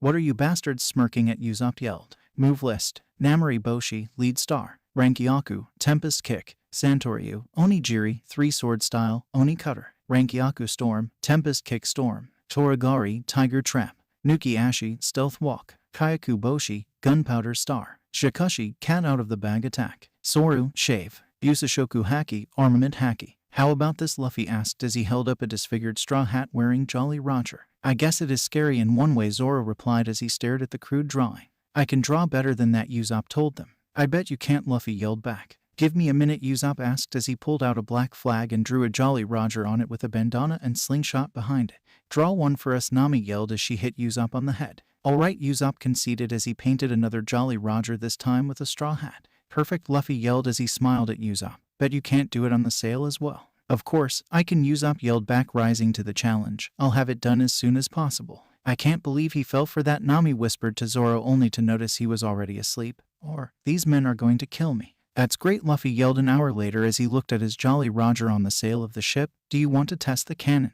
That sounds awesome, Usopp replied as he loaded a cannonball. Watch this, Luffy yelled as he fired the cannon and attempted to hit a formation in the clearing. Oh, I missed. Give me a go, Usopp asked as he loaded another cannonball. Luffy watched as the man he had pegged as his sniper forced the cannonball and hit the formation they were aiming at. You're definitely my sniper, Luffy yelled as he watched Usopp jumping around in happiness. You're really good. Let's go check it out, Luffy yelled. Nami, go to where the formation was. Fine, Nami yelled back as she directed the ship in towards the formation.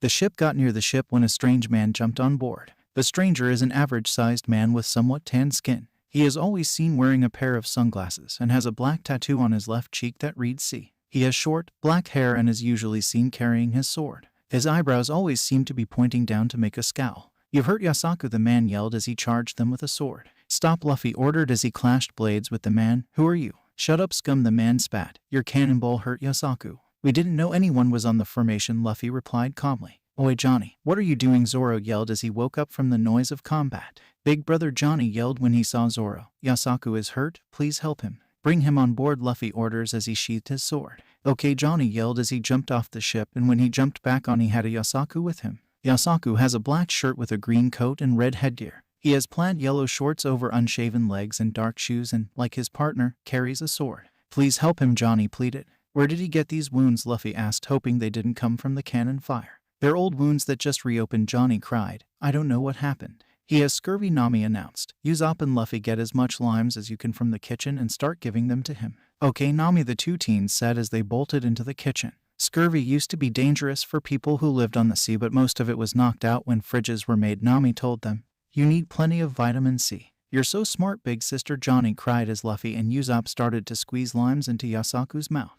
This is why we need a chef, Nami told them all. Agreed, Luffy stated. Then a musician. A musician, Usopp asked. Yeah, everyone knows that pirates like to sing, so we need a musician, Luffy told them, like everyone should know. Huh, Usopp muttered as he noticed Yasaku was stirring. I'm okay, Yasaku yelled as he jumped to his feet. You're not going to be Heathy so quickly, Nami roared as Yasaku fell to the ground. No, Yasaku, Johnny cried in fear. He'll be alright, just take him inside and lay him down, Nami told them. It didn't take long for Usopp and Luffy to carry Yasaku into the cabin and for the pair to come back out. They noticed that Nami was talking to Johnny about what the pair should be eating. So how do you guys know Zoro? Luffy asked as he sat down in front of the group. We used to team up with him for bounties, Johnny told them. That's how we found out Big Brother was so strong, although I'm surprised he's become a pirate. He's my first mate, Luffy told them. I think he realized he needs to leave the East Blue to fulfill his goal. That's good then, Johnny replied. By the way, you guys said you were looking for a cook, right? Yeah, Luffy replied, not sure where Johnny was going with this. There's a place near here called the Barrady, Johnny told them. It's full of chief and they can all fight.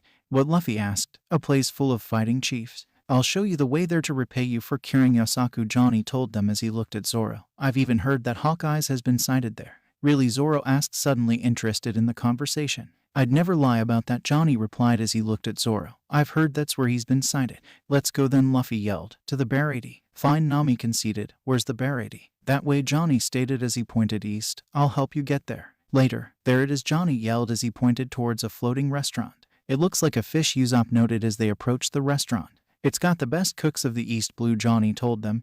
And the strongest. Hey, who are you? A marine yelled as they approached the Going Merry. We're the Straw Hat Pirates, Luffy yelled as he stepped forward. Who's your captain? The marine asked. I am, Luffy stated as he stepped forward. I am, Usopp stated as he stepped next to Luffy. Usopp, stand down, Luffy muttered. I am the captain of this ship. I've never seen that Jolly Roger before, the marine yelled at them. were new. Luffy told them. Who are you? I am Marine Lieutenant Fullbody told them. The lieutenant was an average-sized Marine that wore a white pinstripe suit. His hair was well combed and he had a scar under his right eye and bolts attached to his knuckles. Hurry up, the extravagantly dressed woman asked. These people are boring me. You heard her, men. That ship is an eyesore, so sink it, Fullbody ordered. Luffy watched as one of the Marines loaded a cannonball and fired it at the Going Merry. Acting quickly, Luffy used a sword when Jeppo to get behind the cannonball and coated his hand in Busashoku Haki. As he approached the ball, he caught it in midair and swung around, firing the ball back at the Marine ship and causing it serious damage. How, Fullbody muttered as the Going Merry escaped his grasp. Damn them straw hats. How did you do that, big bro? Johnny asked as Luffy landed back on the deck of the Going Merry. A ton of training with my gramps, Luffy replied as they docked at the Bear 80. Now it's time to eat. God, he can be so serious when we are fighting and then he acts like this when food is around, Zoro muttered. He's definitely crazy. Suits you Usopp told him as he entered the restaurant. I think it tells us all how crazy we are for following a man like this. Truer words have never been spoken, Nami stated as they entered the Bear 80 and took notice of a blonde-haired chief. Angel, the blonde-haired man, yelled as he held Nami's hand. I am Sanji and I'll be your chief for the rest of your life. Sanji is a slim, yet muscular, long-legged young man with blonde hair and keeps his hair brushed over the left side of his face. Among Sanji's physical traits are his distinctive eyebrows. Both form a spiral but at different ends. His right eyebrow forms a spiral at the outer end, while his left eyebrow forms a spiral at the inner end. Both resemble the numeral 6. He wears a black, double-breasted suit with a tie and an orange long-sleeved button shirt. We need a table for 6, Nami told the strange man. Stop right there, pirates, Fullbody yelled as he entered the Bear 80. Waiter, move. I'm arresting these pirates. I'm sorry, sir, but while they are in the Bear 80 and can pay, I can't allow you to arrest them, Sanji told the man calmly. That's bullshit, Fullbody yelled as he slammed his hand on a table and knocked food off it. I'm arresting them. Will that fulfill your hunger, Sanji snarled as he glared at the man. You just wasted food. Who cares, Fullbody yelled. If you don't move, I'll just beat you up too. The Marine didn't see the kicks coming, and within 2 seconds the Marine lieutenant was on the ground groaning in pain and covered in bruises. That was the scene another strange cook walked in on. He is an average-sized, muscular man with a lot of hair on his arms and legs. He has a shaved head, large lips, and a short black beard. He wears a navy blue short-sleeved shirt with yellow buttons on both sides, and light blue on the end of the sleeves. He has knee-length shorts that are the same color as his shirt, along with brown shoes. He also wears a white apron, a pink ascot, an earring in his right ear, and a white rope tied around his head. He has 2 heart tattoos on his left arm. Sanji, what are you doing? The man yelled out in frustration. He wasted food, Patty, Sanji replied. He's not a customer yet. Head Chief Zeph, Sanji beat up a customer again, Patty yelled out in anger. Why would you do that, Eggplant? Zeph yelled. Zeph is an elderly-looking man who has blonde-colored hair, which he keeps underneath his extra-long chef's hat. His mustache is long and braided, and he also has a beard. He wore his chef's uniform, with a blue ascot and white apron. Also, since he lost his right leg, he has a peg leg and he seems to have no trouble walking with it. He wasted food, Sanji told him, so I put him in his place. Of course, Zeph muttered as he walked over to the Marine. I'm going to shut you guys down, Fullbody groaned out. Get out then, Zeph yelled as he kicked the Marine out the door with his peg leg. I like that blonde guy, Luffy stated with a grin. I've decided that he will be our chief. A.N. Move list. Soru, shave. Jeppo, moonwalk. Busashoku Haki, armament Haki. What, Nami yelled, but the man is a pervert. But he's strong, Luffy replied. Really strong. Help, a Marine yelled as he busted into the restaurant. The prisoner escaped. What prisoner? Luffy asked. Man, Demon G, the Marine started only to be shot in the back. They thought not eating for a week would stop me from escaping, the man Demon stated as he walked over the dead Marine's body. The pirate is a relatively thin man of average height with short, scruffy hair, a scruffy beard, and a slight mustache. He has dark circles under his eyes, as though he lacks sleep. He wears an open white jacket with a red sea serpent design on each side with a green shirt underneath, gray pants matching with his jacket, a gray headband with blue stripes design, and 2 spherical earrings on each ear. Someone get me some food, the man yelled as he sat down at a table. Do you have any money? Patty asked as he stood over the starving man. Do you take lead? Jin replied as he held the pistol towards Patty's face. No, Patty yelled as he brought his fist down on Jin's head. If you don't have money, get out. The Straw Hats watched as Patty kicked the starving man out of the Bear 80, and the blonde cook that was next to them had a dark look on his face as he walked into the kitchen. What a bastard, Luffy muttered as he stared at the man who just punched Jin. He's definitely not the cook we're looking for. Good, Nami muttered. I wouldn't like him on the crew. What about that one? Usopp asked as they watched Sanji exit the Bear 80. I'll check him out, Luffy replied as he followed the blonde chook out of the restaurant. Luffy walked out of the Bear 80 and watched from the deck above Jin and Sanji. Sanji had walked out with a plate of fried rice and laid it in front of the hungry man. He sat down on the rail as he listened to Sanji. The blonde-haired cook was telling Jin about his dream to find the All Blue, and he described how the All Blue is a place where every fish in the world resides. "Hey, you," Luffy yelled from the rail as Sanji looked at him. "Join my crew." "No," Sanji replied as he turned back to Jin. "I refuse your refusal," Luffy yelled. "You can't do that," Sanji yelled in frustration. "So you're a pirate?" Jin asked. "What are your plans?" "I'm heading to the Grand Line," Luffy told him with a smile. "How big is your crew?" Jin questioned. "5, including him," Luffy told the shocked Jin as Sanji yelled at him. 5. "Kid, don't bother, there are other seas to sail," Jin stated with a dark look coming over his face. "That the place where people go to die. That's also the sea where I will become the Pirate King," Luffy yelled back. "So that's where I am going." "I see, I can't talk you out of that foolish dream," Jin said as he stood up. "I guess I'll be going." "Good luck," Sanji told him as Jin set out to find his captain. "So the All Blue?" Luffy asked. "If you join me, I promise we will fulfill your dream." "I can't do that," Sanji replied. "I have a purpose here." "Just go." Eggplant Zeph interrupted. "You're a shitty cook anyway."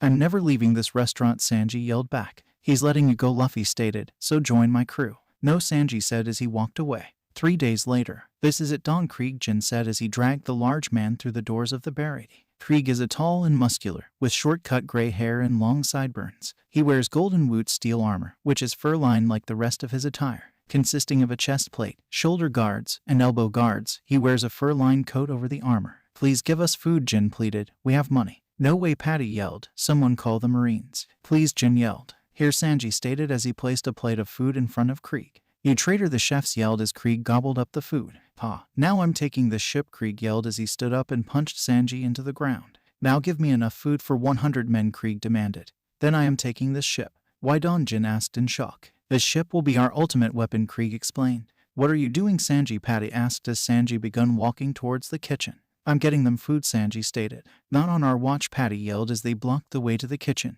"Let me through," Sanji stated. "Are you his spy?" one of the chef asked. "Out of the way." Eggplant Zeph yelled as he moved through the cooks and placed a bag of food in front of Krieg. "How does I fail to be a failure of the Grand Line?" "He failed," one of the chefs yelled. "But he had an armada," another yelled. "It was a freak accident," Krieg told them. "A single man cut down my ships." "You crossed someone you shouldn't have," Zeph told him. "It doesn't matter," Krieg yelled. "I'm going back there with this ship and I'm going to become Pirate King." Shishishishi, Luffy laughed as the restaurant turned to him. "That's a joke, right? Because I'm going to become the Pirate King." "You little shit," Krieg yelled. "When I'm back I'm going to kill you and take Red Leg," Zeph's logbook. "Bring it," Luffy yelled as he stood up. "I will destroy you." "That's a good joke," Krieg replied as he left the barracks. "Open the fins," Sanji ordered. "But that'll give them more room to fight," one of the cooks yelled. "We will not fight in the barracks," Sanji told them. "This is the old man's treasure." "Zoro, Usopp, Johnny and Yasaku, go move the Mary," Luffy ordered as he stood up and started to walk outside. "What are you, brat?" Zeph asked as he watched the straw-hatted boy. "Just someone who wants Sanji to join my crew," Luffy replied as he started to stretch. "You don't belong in this sea," Zeph told him. "I know," Luffy replied. "As soon as I have my crew I'm going to paradise." "It's been a while since I've heard the Grand Line be called that," Zeph stated. "Look after him." "I will," Luffy replied as he noticed his crew come running towards him. "Nami stole the ship," Usopp yelled. "What?" Luffy yelled back. "It's our fault," Johnny yelled. "Me and Yasaku were going through bounty posters and she saw Arlongs and Free." "Go after her," Luffy ordered as he noticed an air blade cut through Krieg's gallon. "Shit. It's him, isn't it?" Zoro asked as he started to walk forwards. "Luffy." "I know," Luffy replied as he watched Zoro walk forwards. Zoro walked through the crowd of stunned pirates as they fired at the man who cut their ship in half. They fired at the man's strange-looking ship only for the man to draw a large sword and seemingly cut the bullets in half. "He cut them," one of Krieg's pirates muttered in shock. "No, he just diverted the bullets with the tip of his blade," Zoro told them as he walked forward. "Dracul Mihawk. Is that Roronoa?" Zoro, one of the Krieg pirates asked. "It is," another replied. "Stop ignoring me, Hawkeyes," Zoro yelled. "I challenge you to a fight." "I guess I have some time to waste," Mihawk replied lazily as he walked onto the deck. Mihawk is a tall, lean man with black hair, a short beard, mustache, and sideburns that point upwards. His nickname comes from his strangely colored red eyes, which resemble a hawk's eyes. He wears black and red ornate clothing with a crucifix pendant. His attire consists of a wide-brimmed black hat decorated with a large plume, and a long, open black coat with no shirt underneath, with red, flower-patterned sleeves and collar. He wears white pants held up by a decorated belt and tucked inside overly large boots in comparison to his leg size. He has his sword Yoru on his back. "You'll need to take me seriously," Zoro yelled as he drew his swords. "Ha! I don't have a smaller blade than this," Mihawk stated as he pulled a small blade out of his necklace. "Take me seriously," Zoro yelled. "You're just a big fish in a small pond," Mihawk told him. "Now come." "Fine then, you asked for it," Zoro yelled. "Onigiri." Zoro rushed forward as he unleashed an attack that destroyed his opponents in the East Blue, only to stop suddenly as he couldn't move his blades forward. He looked up in shock as Mihawk had stopped his attack with his small blade. Such a weak attack, Mihawk muttered in distaste. No, I can't lose here, Zoro thought. Not with him as my captain and not with the promise that I made. I'll show you weak, Zoro yelled as he jumped back. Torajiri. Zoro went to step forward only to feel a knife pierce his chest. He looked down and realized Mihawk had crossed the distance between them before he could even take a step forward. Why don't you step back? Mihawk asked. I don't know, Zoro replied, but I believe that if I step back I may as well give up my dream. What is this dream? Mihawk asked. To become the world's greatest swordsman, Zoro declared. So, you won't step back even if you die? Mihawk asked in curiosity. I'd rather die, Zoro said. Magnificent. This boy has such a strong heart to choose death over defeat, Mihawk thought. Kid, what is your name? Mihawk asked. My name is Roronoa, Zoro replied as he held his blades in front of him. I'll remember it, Mihawk told him. I haven't seen anyone as strong as you in a while, so as a swordsman courtesy I'll defeat you with the world's strongest black sword. I appreciate it, Zoro muttered. Santoryu Ogi yelled as he started to spin his blades in front of him. Sanzen Sekai. Zoro stepped forwards as Mihawk charged him and brought Yoru down on Zoro. As they passed each other, Mihawk smiled and came to a stop. Zoro fell to one knee as the blades in his hands broke. I lost, he muttered. I never imagined I'd lose ... So this is the power of the world's strongest. Zoro stood up and turned towards Mihawk and sheathed his Wado Ikemanji. As he turned, a deep cut could be seen bleeding from his chest. What are you? Mihawk muttered. Scars on the back are a swordsman's shame, Zoro told him with a smile as he held his arms wide. Admirable, Mihawk stated as he brought his sword up and slashed it down over Zoro's chest. Zoro Luffy yelled as he let loose a burst of Heishoku Haki. Don't live hastily, young man, Mihawk told Zoro as he was hit by the Haki. Get away from him, Luffy yelled as he launched at Mihawk and brought a Busashoku Haki-coated fist down at Mihawk. Interesting, Mihawk muttered as he blocked the blow with the side of his blade. You can use Haki. I'm going to kick your ass for hurting my crew, Luffy told him. Zoro's alive, Mihawk told him as he saw Luffy calm down. It's still too early for you to die. My name is Dracula, Mihawk. Discover your true self, the true world, become stronger. However long it may take, I shall await you at the top. Surpass this sword. Surpass me. Roronoa Zoro. Mihawk announced as he looked at Luffy. I'm going to be the Pirate King, Luffy told him. Even more foolish than your swordsman, Mihawk replied. Why would Mihawk say that? Zeph pondered. Luffy, can you hear me? I hope you weren't worried. If I fail to become the world's greatest swordsman, Zoro muttered as his voice got louder and tears filled his eyes. Never again. I will never lose again. Not until the day I beat him to become the greatest swordsman. I will never lose again. Got a problem with that, Pirate King? Of course not, Luffy replied. It's what I expect now. What an interesting pair, Mihawk muttered. I hope to encounter you two again. Hey, Hawkeye's Krieg yelled. Didn't you come here for my head, the head of the King of the East Blue? I did, Mihawk told him, but only because I was bored. Krieg saw red as Mihawk mocked him. His crewmates pleaded for him to let the man leave, but Krieg just pulled guns out of his armor and fired at Mihawk. Mihawk just smirked as he saw the bullets and swiped his blade, disappearing and destroying the last ship in Krieg's fleet. I guess we really do need to get this ship now, Krieg stated as he stared at the Barady. Now get out or die. Use up. Johnny, Yasaku, take Zoro and follow Nami, Luffy ordered. I'll be there after I get our chef to come. Okay, Luffy, Usopp yelled as they found Johnny and Yasaku's ship. Put Zoro on and let's go. Zeph, if I stop them you'll let him join, Luffy asked. It's not me that you'll need to convince, Zeph replied, but I agree. Good, Luffy muttered as he walked forwards. I wonder if this'll be hard. Move list. Onigiri, Oni-Cutter. Torajiri, Tiger Trap. Santoryu Ogi, Sanzen Sekai. 3-sword, blade style secret skill, 3000 worlds. Heishoku Haki, Conqueror's Haki. Busashoku Haki, Armament Haki. Luffy smiled as Krieg's pirates advanced on him as one. He lifted his leg and slammed it on the ground, shaking the ship beneath his feet. Everyone stopped in shock as Luffy walked forwards and punched the first man that he could, sending him flying back into the crowd, causing them to fall to the ground. He smirked as he brought his leg up and kicked it forward, shooting out a blue blade of compressed air that knocked down another line of men. Keep coming, Luffy demanded as he drew Stormbringer. He quickly coated his blade with Busashoku Haki and charged forwards. The Krieg pirates had never seen anything like what was happening. The boy with the straw hat was tearing through one of the strongest crews in the East Blue, and he didn't even look like he was breaking a sweat, let alone getting touched by their attacks. Watch closely, Sanji, Zeph told him. This boy is something special. What do you mean? Sanji asked in curiosity. He's a D, Zeph told him. Sanji went quiet as he looked at the straw-hatted boy and noticed he was tearing his way through the Krieg pirates and heading straight for Krieg himself. He noticed that the young man didn't have much finesse with his blade. It was mostly just pure strength and speed that was allowing him to destroy the pirates. That and the extreme lack of skill that Krieg's men possessed. Pearl, get out here now, Krieg roared as he watched the boy in front of him tear through his men. Get him in the water. The boy must have eaten a devil fruit. That's the only thing that can explain his strength. You're an idiot, Luffy yelled. Is that your excuse for everything? And that swordsman that cut my ship must have eaten one as well, Krieg yelled. All we need is Redfoot Zeph's logbook and we'll be able to conquer the Grand Line. He has to know how to beat these devil fruit users. I didn't eat a devil fruit, you idiot, Luffy yelled in frustration.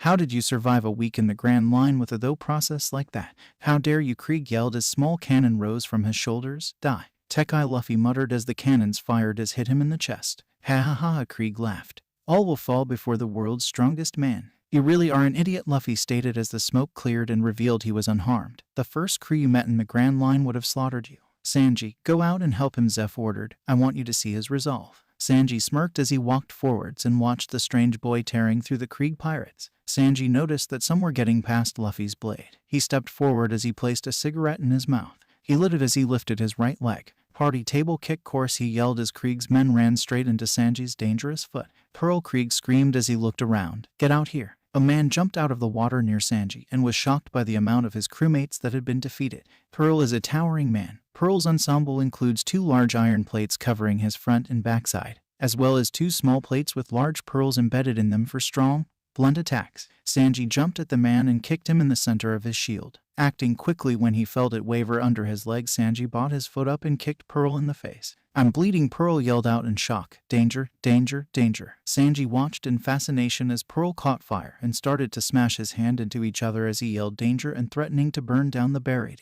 Quickly noticing the danger that Pearl represents, Sanji lifted his leg and kicked the man in the head, sending him flying back and into the water, extinguishing the flames. He watched as the man slowly swam back towards the barricade. As he lifted his leg again, he heard a gunshot.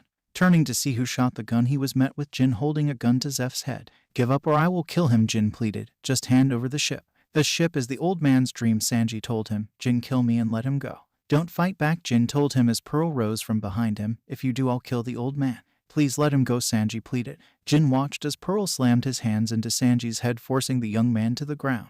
He then lifted his hand and delivered a palm strike to the blonde man's chest, causing his to spit up blood. Luffy turned around when he heard Sanji groan in pain, and his eyes widened when he noticed Jin pointing a gun towards Zeph's head. Sanji, get up, Luffy roared. That old man would prefer you living than his ship getting destroyed. You don't know anything, Sanji yelled back in pain. This ship is this man's treasure. You idiot, Luffy yelled as he slammed his foot into the ship. He would rather lose this ship than watch you die, so get up and fight. Luffy watched as Sanji's resolve hardened and he started to get up. That's when the most unexpected thing happened. Jin blurred from behind Zeph and hit Pearl with one of his tonfa and shattered the man's shield, knocking him out. What are you doing, Jin? Krieg yelled in anger. Why did you knock Pearl out? Sorry, Don, Krieg, Jin yelled back with tears flowing. I'll fight Sanji. You better win, Krieg roared in frustration. I will, Don, Krieg, Jin yelled back as he charged the now standing Sanji. Luffy knocked down the rest of the Krieg pirates and stopped to watch the man he wanted as his chef fight. He noticed instantly that the damage that Sanji had taken from Pearl had slowed the man down a lot. For every kick he was getting in, Jin was hitting him at least 3 times with his tonfa. It didn't take long for Sanji to kneel over and spit out a blob of blood. Jin took advantage of that and knocked the blonde-haired man to the ground, pinning him with his tonfa. Kill him, Jin, Krieg yelled as he watched his first mate pin the cook to the ground. I can't, Jin screamed in frustration as tears poured from his eyes. I can't kill the man that saved me. Fine then, Krieg yelled. You'll die with him. Jin looked up and noticed his captain was preparing to fire the MH5 poison gas grenade. He was shocked as the man ordered him to not use his gas mask and fired the deadly grenade. What he didn't expect was for the straw hat-wearing boy to appear in front of the two and a black sheen to cover his arm as he diverted the grenade over the water. He was shocked even more when the heavily injured Sanji twisted his body out of underneath him and kicked him in the chin so hard his eyes rolled back in his head and he lost consciousness. You'd kill your own men, Luffy growled as he looked at the smirking captain. You're scum. Shut up, boy, Krieg yelled. I won't be lectured by someone who doesn't even know what a true pirate is. Zeph, get everyone inside, Luffy ordered as his Heishoku haki started to flare from his body. I don't want to hurt anyone. Everyone inside, Zeph yelled as he felt the pulse the boy was letting loose. I'll get Sanji. As if I'll let that happen, Krieg yelled as his cannons appeared above his shoulders. Die. Luffy lifted his leg, launched 2 small Rankyaku that knocked the cannons off his shoulders. Luffy smiled as the man brought out his spear and charged the boy in the straw hat. Luffy smiled as he slipped through the man's guard and cut the spear in 2. He was shocked when the end of the spear hit the ground and exploded, sending him flying sideways. With a quick jeppo, Luffy stopped and ran back at Krieg as he reared his arm back and drove it into Krieg's stomach, cracking the man's armor. Luffy jumped back and smirked when he lifted his leg and kicked it forward, sending out a larger Rankyaku. Luffy watched as the man's armor broke apart and Luffy launched forward as a shocked look covered the man's face. He closed in on him and punched the man in the top of his skull, driving it into the deck and knocking the man out. "Took you long enough," a pained voice cut through. "Let's get them out of here." Luffy watched as Sanji wailed forward with a cigarette in his mouth and picked Jin up. He threw the man on a small fishing boat and Luffy took his cue, doing the same with Kree. It didn't take them long to round up the rest of the crew and place them on the tight-fitting boat. As soon as it was loaded, they kicked the boat out to sea and watched it disappear. "So are you ready to join me?" Luffy asked in a hopeful tone. "I would be," Sanji replied sadly. "But I have to stay here." Move list: Busashoku Haki, Armament Haki. Heishoku Haki, Conqueror's Haki. Rankyaku, Tempest Kick. Luffy was heading to Kakuyashi village with Sanji and Yasaku on the blonde cook's boat. Not long after the fight, Sanji made Luffy and the chef soup and they faked hating it to get him to leave. Luffy was shocked when Sanji burst back into the room and yelled at them for lying. It didn't take long for him to gather his belongings and prepare to leave, only to be hit by Yasaku and a panda shark. Yasaku told them all they needed to know. Nami had seen a wanted poster for Arlong the Saw and had kicked them off the boat. She then fled with the Going Merry, and from what direction she was heading it looked like she was going straight for his base. So, with that, he got on Sanji's boat and the trio began their journey towards Kakuyashi village. Sanji was cooking for the three when Luffy felt a presence floating beneath them. It was on that belonged on the Grand Line and he was shocked to feel it here. A beast rose from the sea and stopped their ship as it hungrily looked down on the three. In front of them was a giant sea cow. This giant sea cow has a big round nose with a gold nose ring, cow-esque face and horns, green spots throughout its white body. "Stop," Luffy warned as he activated his Heishoku Haki, and the beast immediately stopped. "Tow us." "How in the hell did you do that?" Sanji asked as he watched his captain tie ropes to the sea cow. "I'll tell you when after we get Nami back," Luffy told him. "Do you really think you can do it, big bro?" Yasaku asked as he stared at Luffy. "This is Arlong, a fishman that was released on the East Blue by a Shichibukai." "The Shichibukai?" Sanji questioned. "The government's dogs," Yasaku replied. "They are pirates who are in service to the world government. Dracul Mihawk is one of them," Luffy told Sanji. "There are 6 others: the tyrant Bartholomew Kuma, the pirate Empress Boa Hancock, the Desert King Crocodile, the heavenly Yaksha Don Quixote Doflamingo, Gecko Moria, and the Knight of the Sea Jinbei. That last one was the Shichibukai that unleashed Arlong on the East Blue," Yasaku told them. "That is the type of fishman you are taking on." "I'll beat him," Luffy told him. "And if he's hurt Nami, I will make him pay." "We're nearly there," Sanji stated as they were coming up on the island. "Is the cow going to slow down?" Luffy looked up and noticed that they were too close to the island for the sea cow to slow down, so he informed the other two to brace for impact. The ship hit the shore and flew through the air as the sea cow hit the brakes. Luffy laughed as the ship crashed down and they heard a startled grunt and groan once they landed on a moss-haired man wearing a Hawaiian shirt and showing his bandages. "Zoro, are you okay?" Luffy asked as the swordsman crawled out from under the wreckage. "What happened to Up?" Zoro filled Luffy in on what had happened since they set out for the island. As they got close, they were noticed by 2 fishmen and Usopp and Johnny panicked. They tied Zoro to the mast of the ship and fled, leaving him to be captured. He was sent to Arlong Park and meet Nami, as well as finding out about her allegiance to Arlong. He shocked her by jumping back into the water and forcing her to save him, only for her to kick him after that continuously. He was soon locked up, and sometime later Nami entered his cell and untied him, as well as gave him back his sword. He quickly left the cell and cut through all of the fishmen in Arlong Park and soon met a dense fishman who took him out of Arlong Park. Once he got to Kakuyashi village, he heard about Usopp's attack on Arlong and the fishmen and started to rush back towards Arlong Park, only to be hit by Luffy's ship. With Nami, it had been a while since Nami had fled the Barady with the Going Merry and arrived at Arlong Park. As soon as she arrived, she had to stop a young boy from throwing his life away by slapping him in the face and sending him to his mother after he vowed vengeance against Arlong for killing his father. She gave him some money and sent him on his way before she walked into Arlong Park and greeted her captain. She left Arlong Park after she freed Zoro and noticed the commotion going on in Kakuyashi village. As she entered, the villagers treated her coldly and she was only greeted by Najiko and Genzo. Najiko is an average-sized young woman with light blue hair and tan skin. Her right arm and chest are heavily tattooed. She is wearing a beige sleeveless shirt, blue trousers, and purple sandals. Furthermore, she appears to wear pink lip gloss. Genzo is a heavily scarred man that wears a police uniform with short sleeves and pants. He also wears a pinwheel on his hat. The 3 of them visit Belmir's grave and Nami informs them that she is close to paying Arlong's fee. The 3 part ways and Nami walks back to Arlong Park, only to notice, much to her shock, that Usopp has been captured. She threatens to kill the long-nosed man and notices that he is about to try and escape with a smoke bomb. She launched forwards with a knife and stabbed him in the gut, pushing him into the water. She looked down at the water as Johnny watched the scene from afar in shock. With Usopp, Usopp was walking away from Arlong Park after what had just happened. He knew he had to find his crew and hopefully they would help Nami. Everything had gone downhill since they had arrived on the island. He had wandered through the remains of Gosa village with Johnny before a fishman had spotted them and chased them away. Johnny had escaped and found a hiding place. Usopp continued to run forward until he was hit in the face by a fry pan that a young boy wielded. Think Usopp was a fishman. The young boy was stopped by a woman and she pointed out that Usopp was a normal strange-looking man. He noticed a fishman and prepared to fight him off only to be knocked out by the strange woman. Usopp then awoke in the house of the woman that had knocked him out and she explained to him that she was Nijiko and had made the boy give up on his revenge. She then told him that she was Nami's sister and that this is Nami's hometown and that the orange-haired woman was a part of Arlong's crew. Usopp panicked after he realized that he had left Zoro on the ship to the fishman's mercy. He quickly left the house and went towards Arlong Park with Nijiko close behind when they came upon Arlong threatening the village. Nijiko told him that the village has to pay a monthly fee to Arlong to survive and if they don't Arlong will kill them. Usopp watches in shock as Arlong lifts a villager up and held him by his throat. Arlong is a large, muscular, light blue saw shark fishman whose most distinctive trait is his saw-shaped nose. He has long, black hair with a widow's peak reaching down to his shoulders, under a brown ashanka. He has a fin on his nape, surrounded by his hair, and the gills are located on both the sides of his neck. His Sun Pirate's tattoo is on the left side of his chest,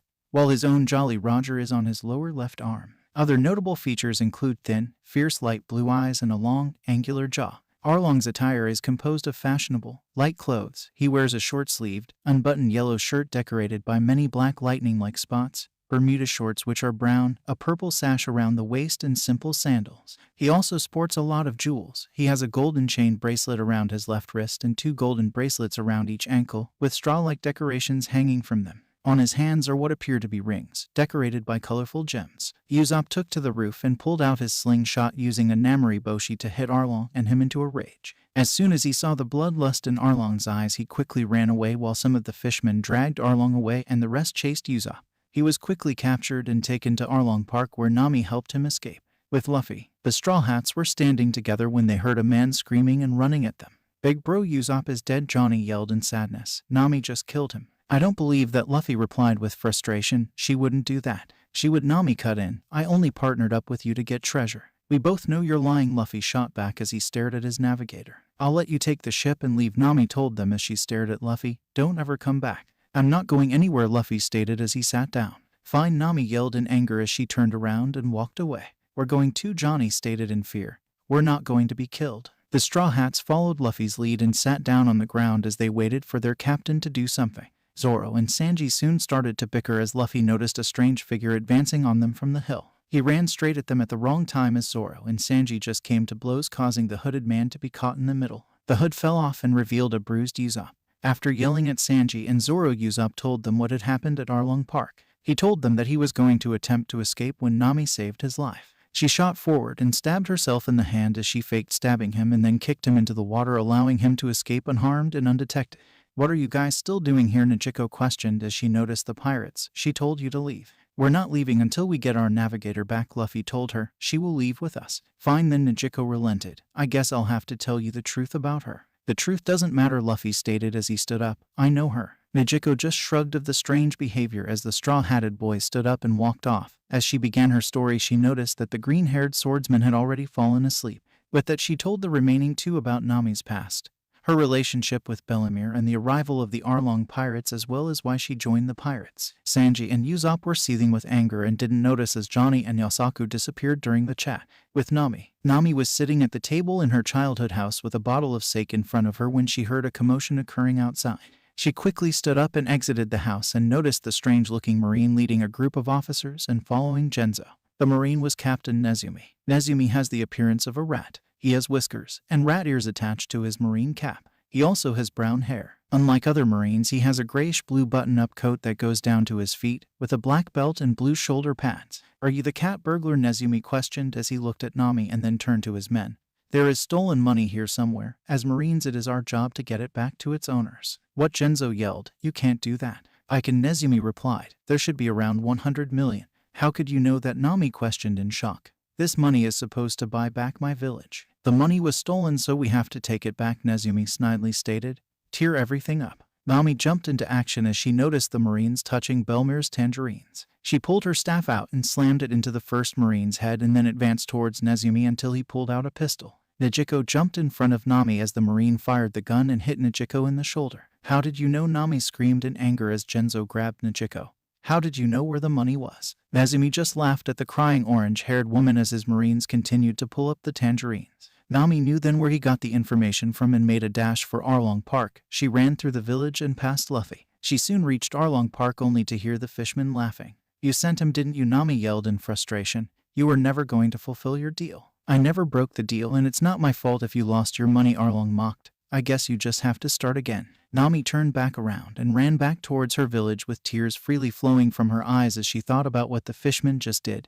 He was never going to let her go. She entered her village and noticed that the villagers all had weapons in their arms and Genzo rallying the villages. What are you doing? Nami asked with tears in her eyes. We know the truth, Genzo told her. We knew the moment you returned and we know what he just did. I can do it again, Nami cried. Don't throw your lives away. You can leave, Genzo told her as he smiled at her. That's why we never told you. But you're going to die, Nami cried out. I know, Genzo replied, but we can't let you handle all of our problems. Villagers, let's go. The villagers charged past Nami as the navigator fell to her knees and started to cry even harder, knowing that the villagers were going to die. She grabbed the knife from her belt and bowed it above her should and started to stab the tattoo on her arm while screaming in pain until she felt a hand stop her. She noticed that Luffy still hadn't left the island as he stared down at her. Why are you still here? Nami screamed. Just leave. Ask, Luffy stated as he stared at her. Leave. They're going to kill you as well, Nami pleaded. Just ask, Luffy stated once again. Please, please, Nami pleaded. Save them. Let's go, Luffy screamed in anger as the rest of the crew appeared behind him and he placed his straw hat on Nami's head. Look after my treasure. Nami watched in shock as the boy walked forward with the rest of the crew and headed in the direction of Arlong Park. Move list. Keishoku Haki, Conqueror's Haki. Shichibukai, 7 Warlords of the Sea. Namori Boshi, lead star. The villagers of Kakuyashi were surrounding the gates of Arlong Park and trying to force their way in.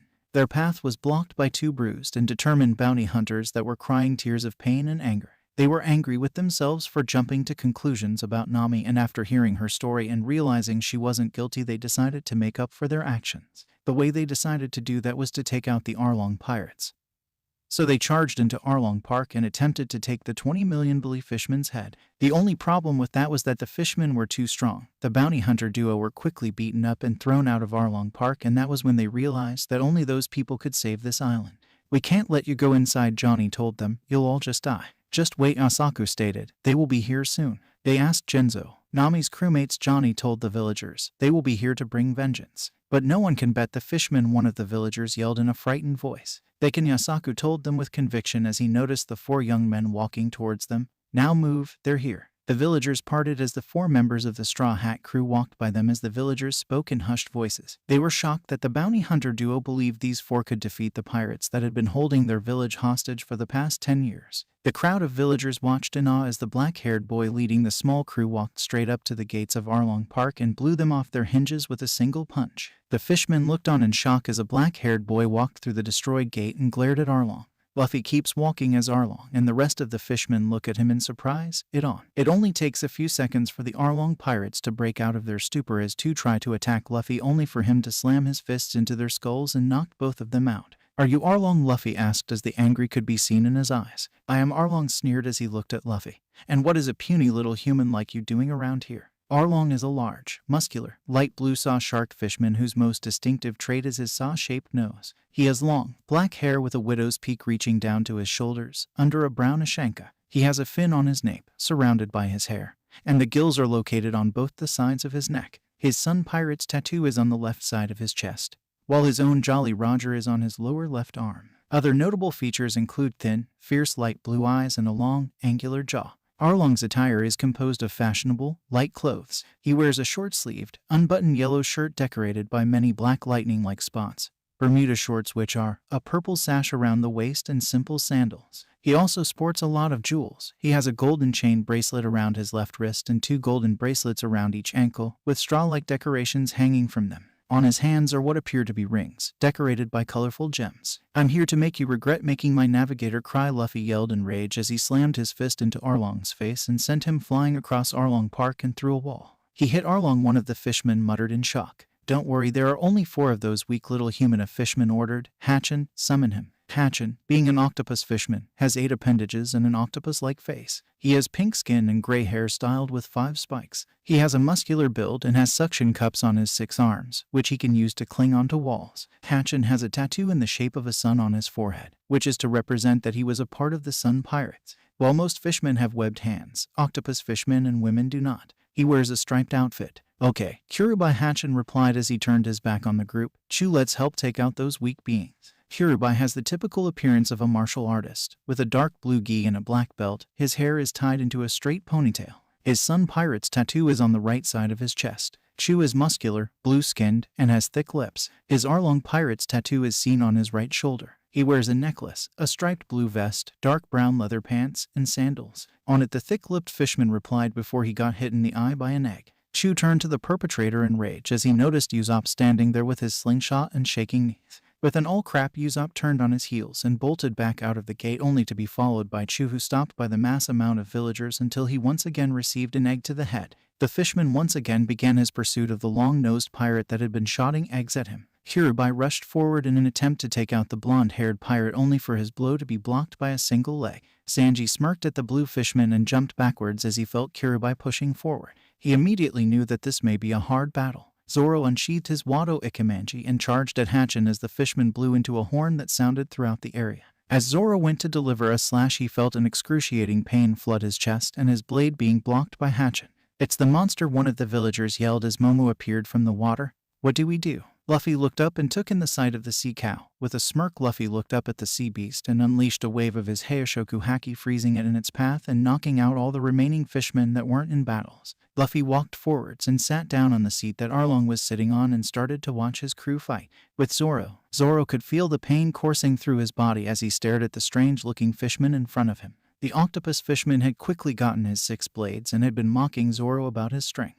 Zoro held out Wado Ikemanji and gritted his teeth in pain. He knew his body would hurting more after this battle, but if it was for the crew, he would handle it. Zoro could see his opponent go blurry as the man attacked him with his 6 blades. Zoro was struggling to stop the advancing fishman with his single blade.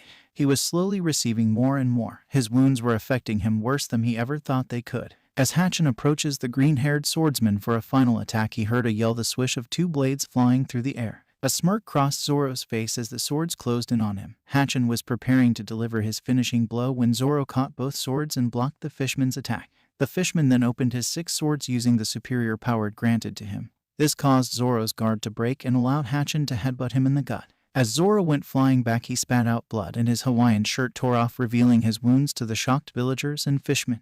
Zoro smirked at the octopus fishman and charged him. He was quickly thrown into the air as the octopus below began to spin around, creating a buzzsaw-like effect. Hatchin bragged as Zoro fell down towards what looked like certain doom. "Toro Nagashi," Zoro whispered as he fell down. Zoro fell into Hatchin's 6 blades and used Johnny and Yosaku's blades to block all of the fishman's attacks. He was continuously twisting his body, aggravating the wounds even more as he closed in on Hatchin and cut him with Wado Ikemanji. "Oh, you bastard!" Hatchin screamed as his hands and chest began to bleed. "How did you do that? You should be dead." "I need to finish this," Zoro whispered through gritted teeth. "Toragari." A tiger's head seemed to appear behind Zoro as he launched forward, much to Hatchin's shock. He had his 2 blades beside the one in his mouth as he was closing in on Hatchin. As he got close to Hatchin, he swung his blade forth and passed by him as the fishman's chest received 3 large cuts and he fell to the ground, thinking of the demon of a human that he was fighting. "That took too long," Zoro said to himself as he coughed up blood and fell to the ground, divided by. With Sanji. Sanji was standing across from the blue fishman with a frown on his face as he lit up a cigarette. The fishman in front of him had been the cause of so much pain for their navigator, and he was about to repay that pain back tenfold. He wasn't going to let this fishman escape, and he definitely wasn't going to let him get away with hurting Nami. "What do you think you can do, human?" Kurubai mocked. "Fishmen are 10 times stronger than you puny humans." "I hope that wasn't all you had," Sanji replied, speaking about Kurubai's first attack. "Because if it is, you must be the weakest of your kind." "What did you say?" Kurubai roared in anger. "Let's see if you can take this. Hyakumegawara Seiken." The fishman launched forward as he pulled his fist back and then launched it forward at Sanji. The cook of the Straw Hat crew got his leg up in time to block the powerful blow of the fishman, but he was forced back a few meters. "That's still weak," Sanji stated as he shook his leg. "Let me show you something, Collier." Sanji shot forwards and closed the gap between him and Kirubai. He quickly lifted up his right legs and then kicked the fishman in the neck and forced him into the ground. "You're not as strong as we thought you were," Sanji stated as he looked down at Kirubai. "I guess this is what happens when you fight on land." "Damn you," Kirubai yelled in frustration. "Wantojiri." Sanji was forced to jump backwards as Kirubai attempted to slam his arm fin into Sanji's neck. While the blow didn't hit the blonde in the neck, it still cut him across the suit and caused a swallow cut across his chest. "See, you humans bleed so easy," Kirubai mocked. "This is why we will kill you all and then make Nami continue to work for us. We may even kill her village just to show her the consequences for their actions." "I've had enough of this," Sanji yelled in anger. "Have fun not being able to walk." Sanji launched forward at the fishman with a sadistic smirk across his face. He quickly launched a jigot, delivering a sweeping kick to the fishman's kneecaps and sending him flying into the air. He followed that up with a poitrine, as he delivered a series of kicks to Kirubai's chest and sent the fishman flying higher. A coatlet followed up that attack as Kirubai fell back towards the ground. Sanji dropped down into a one-handed handstand and delivered a kick to the ribs. A cell came next as Sanji used the momentum of his kick to spin around and delivered a brutal blow to the lower back of the fishman. Epple came next, as Sanji quickly kicked the fishman downwards and into the ground. As the fishman took his next breath, Sanji lifted his leg and finished it with a brutal collier, knocking the fishman out as he spat out a gob of blood. "Not as strong as I thought they would be," Sanji muttered as he watched Zoro finish his opponent and took a drag from his cigarette. "Finish this, Captain." Move list: Takoshi Kaiken, Octopus Foot Miracle Swords; Toro Nagashi, Blade Wolf Stream; Toragari, Tiger Trap; Hyaku Megawara Seiken, 100 Tile True Punch; Collier, Wantojiri, Arm Blade Slash; Jigot, Legs; Poitrine, Chest; Coatlet, Ribs; Cell, Lower Back; Epaule, Shoulder. With Usopp, Usopp was running for his life. He didn't know what he was thinking when he antagonized that fishman. He was terrified of what would happen once the fishman caught up to him. He was terrified of what the fishman would do once he caught up to him. He had heard that they had 10 times the strength that a normal human possessed. Most people would call him a coward, but he just thought he had a healthy appreciation for living. He knew that was why he told Kaya those stories and why he joined Luffy's crew. He wanted to be a brave warrior of the seas. But for some reason his cowardice kept rearing its head. He envisioned himself standing as the hero in those stories, the brave man who fought against all odds and won, a man who feared nothing. With that in mind, Usopp stopped in his tracks and turned around. He pulled out his slingshot and prepared to deal with one of the fishmen who caused Nami so much pain. The fishman was closing in on him as he loaded a lead ball into his slingshot and pulled it back. He may be a coward, but he was an excellent sniper. "Namori Boshi!" Usopp screamed as he shot out the small lead ball at Chu. Usopp watched in anticipation as the lead star closed in on its target. A smile flashed across his face as the lead star struck Chu in the face. Usopp had thought the star would deal significant damage, but looked on in shock as the fishman kept advancing on him with a look of distaste. At that moment, Usopp felt his cowardice come back. He knew that his knees were trembling and could hear the faint laughter of the fishman before he was struck with a blow of water. He fell to the ground and slipped his hand into his pouch, quickly covering his chest with ketchup. Maybe today wasn't the right day for him to find his spine. He stayed completely still and didn't make a sound as the fishman made a dismissive comment about him and kicked him in the gut. It didn't take long for Chu to decide he was dead and leave, back towards Arlong Park where his friends were fighting. That thought struck a chord with him, his friends, the people who protected his village when he wasn't strong enough, the people he had begun his adventure with, the people he had left with to help him become a brave warrior, to become a man that could stand eye to eye with his father. Memories flashed through his mind. Luffy fighting for his village, Zoro taking on the strongest swordsman in the world and gaining the man's respect, and the tears that Nami cried as she stabbed herself in her own arm. Usopp rose to his feet once those thoughts finished.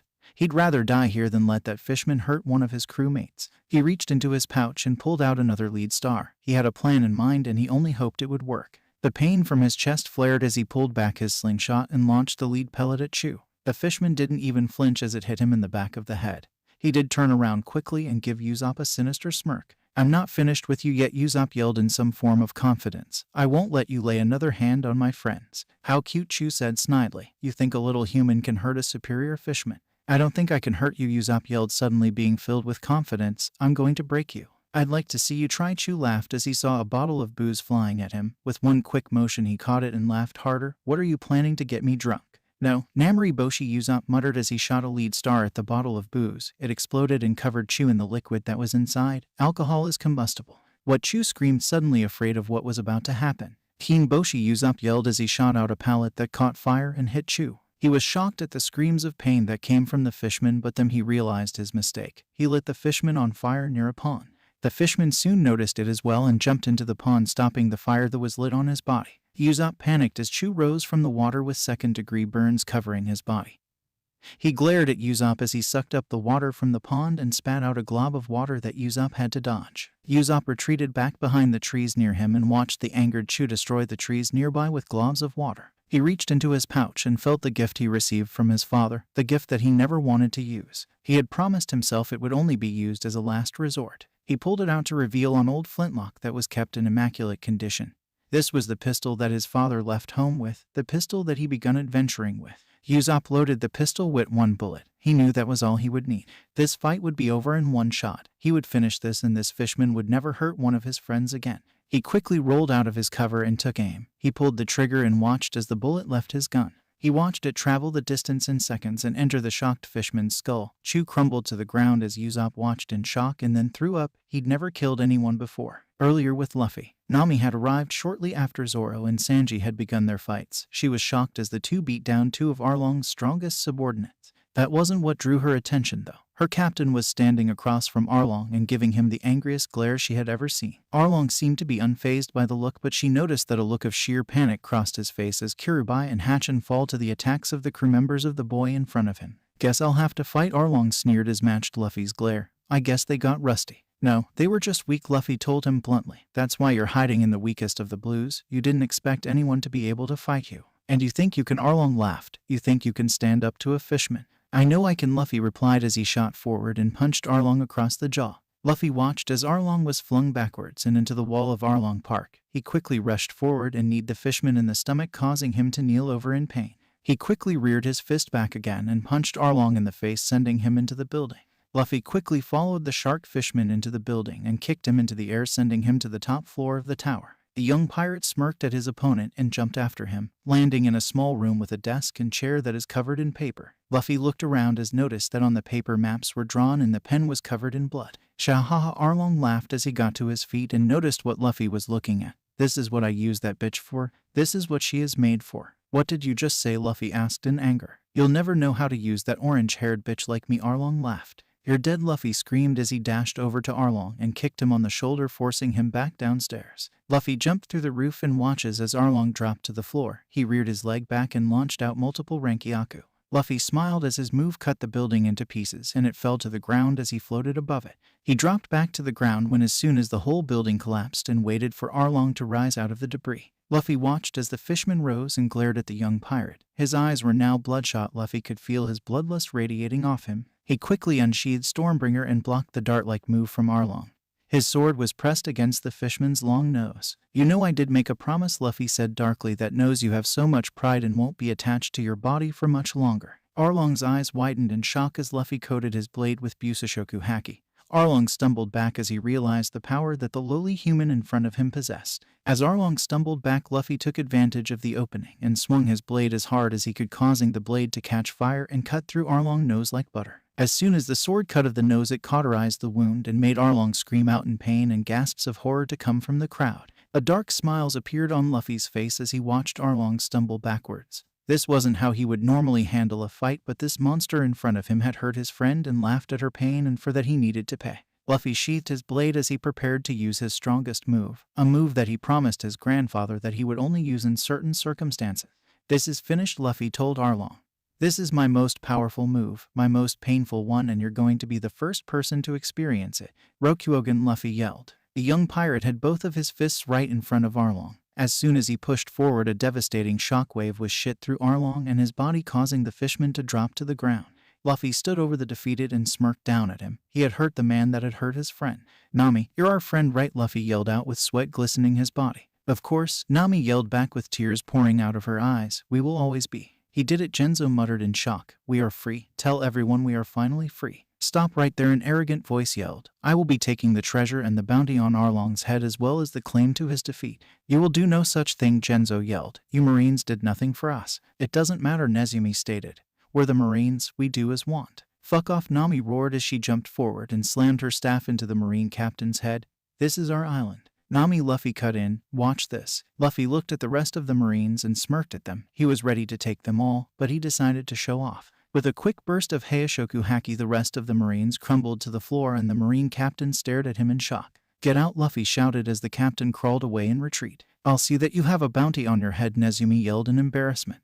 It didn't take long for the Marine captain to reach his ship and get to the transponder snail. With a quick dial, he was talking to another Marines. "I need a new bounty posted," Nezumi yelled. "On a Monkey D. Luffy. He defeated Arlong and then my crew without a scratch, the Kid Idea monster." "Will do," the Marine on the other side of the transponder snail stated as he hung up. "Now he will pay," Nezumi chuckled. One day later, the village had been partying ever since the Straw Hats had beaten the Arlong pirates. Never in their life did the village think it would be pirates that saved them. They always thought the Marines would finally find out Arlong and send some real help. Luffy had been enjoying the party before he had followed the man that Nami had looked at like a father to a grave. "This is her grave, isn't it?" Luffy asked as he looked down. "I'm sorry for your loss. She'd like you, kid," Genzo told him. "I know I don't have to tell you this, but look after Nami. Make sure that nothing happens to her and that she doesn't lose her smile." "You know I will," Luffy told him. "I'm going to make sure she is always happy." "You're a good kid," Genzo stated. "Now get back to that party." Luffy left the grave as Genzo continued to look at it with a sad smile as he remembered Nami when she was just a little baby and why he started to wear the pinwheel. With a deep sigh, Genzo bent down and took the pinwheel off his hat and placed it in the ground next to Belmir's grave. He knew that with the Straw Hats he wouldn't need the pinwheel to make the orange-haired teen laugh and smile. One day later, "Are you sure?" Zoro asked as Johnny and Yosaku stood in front of him. "You can keep traveling with us. I think we're going to stay here for a while, big bro," Johnny replied with tears flowing. "We'll help out around the village and start hunting bounties again." "We'll miss you, big bro," Yosaku yelled as he jumped at Zoro. "Good luck." "I guess I'll see you both around," Zoro stated as he jumped onto the Going Merry. "Good luck out there." "Where's Nami-chan?" Sanji asked as he dashed around the ship. "I can't find her anywhere." "She told us to wait here," Luffy told him. "She's just arrived." "Set sail," Nami ordered as she ran through the crowd of people waiting for her. The Straw Hats quickly jumped into action and began to set sail as Nami approached the ship. As she dashed through the crowd, the confused villagers tried to stop her but couldn't. She reached the dock in no time and with a small jump landed on board with a large smile as she turned around.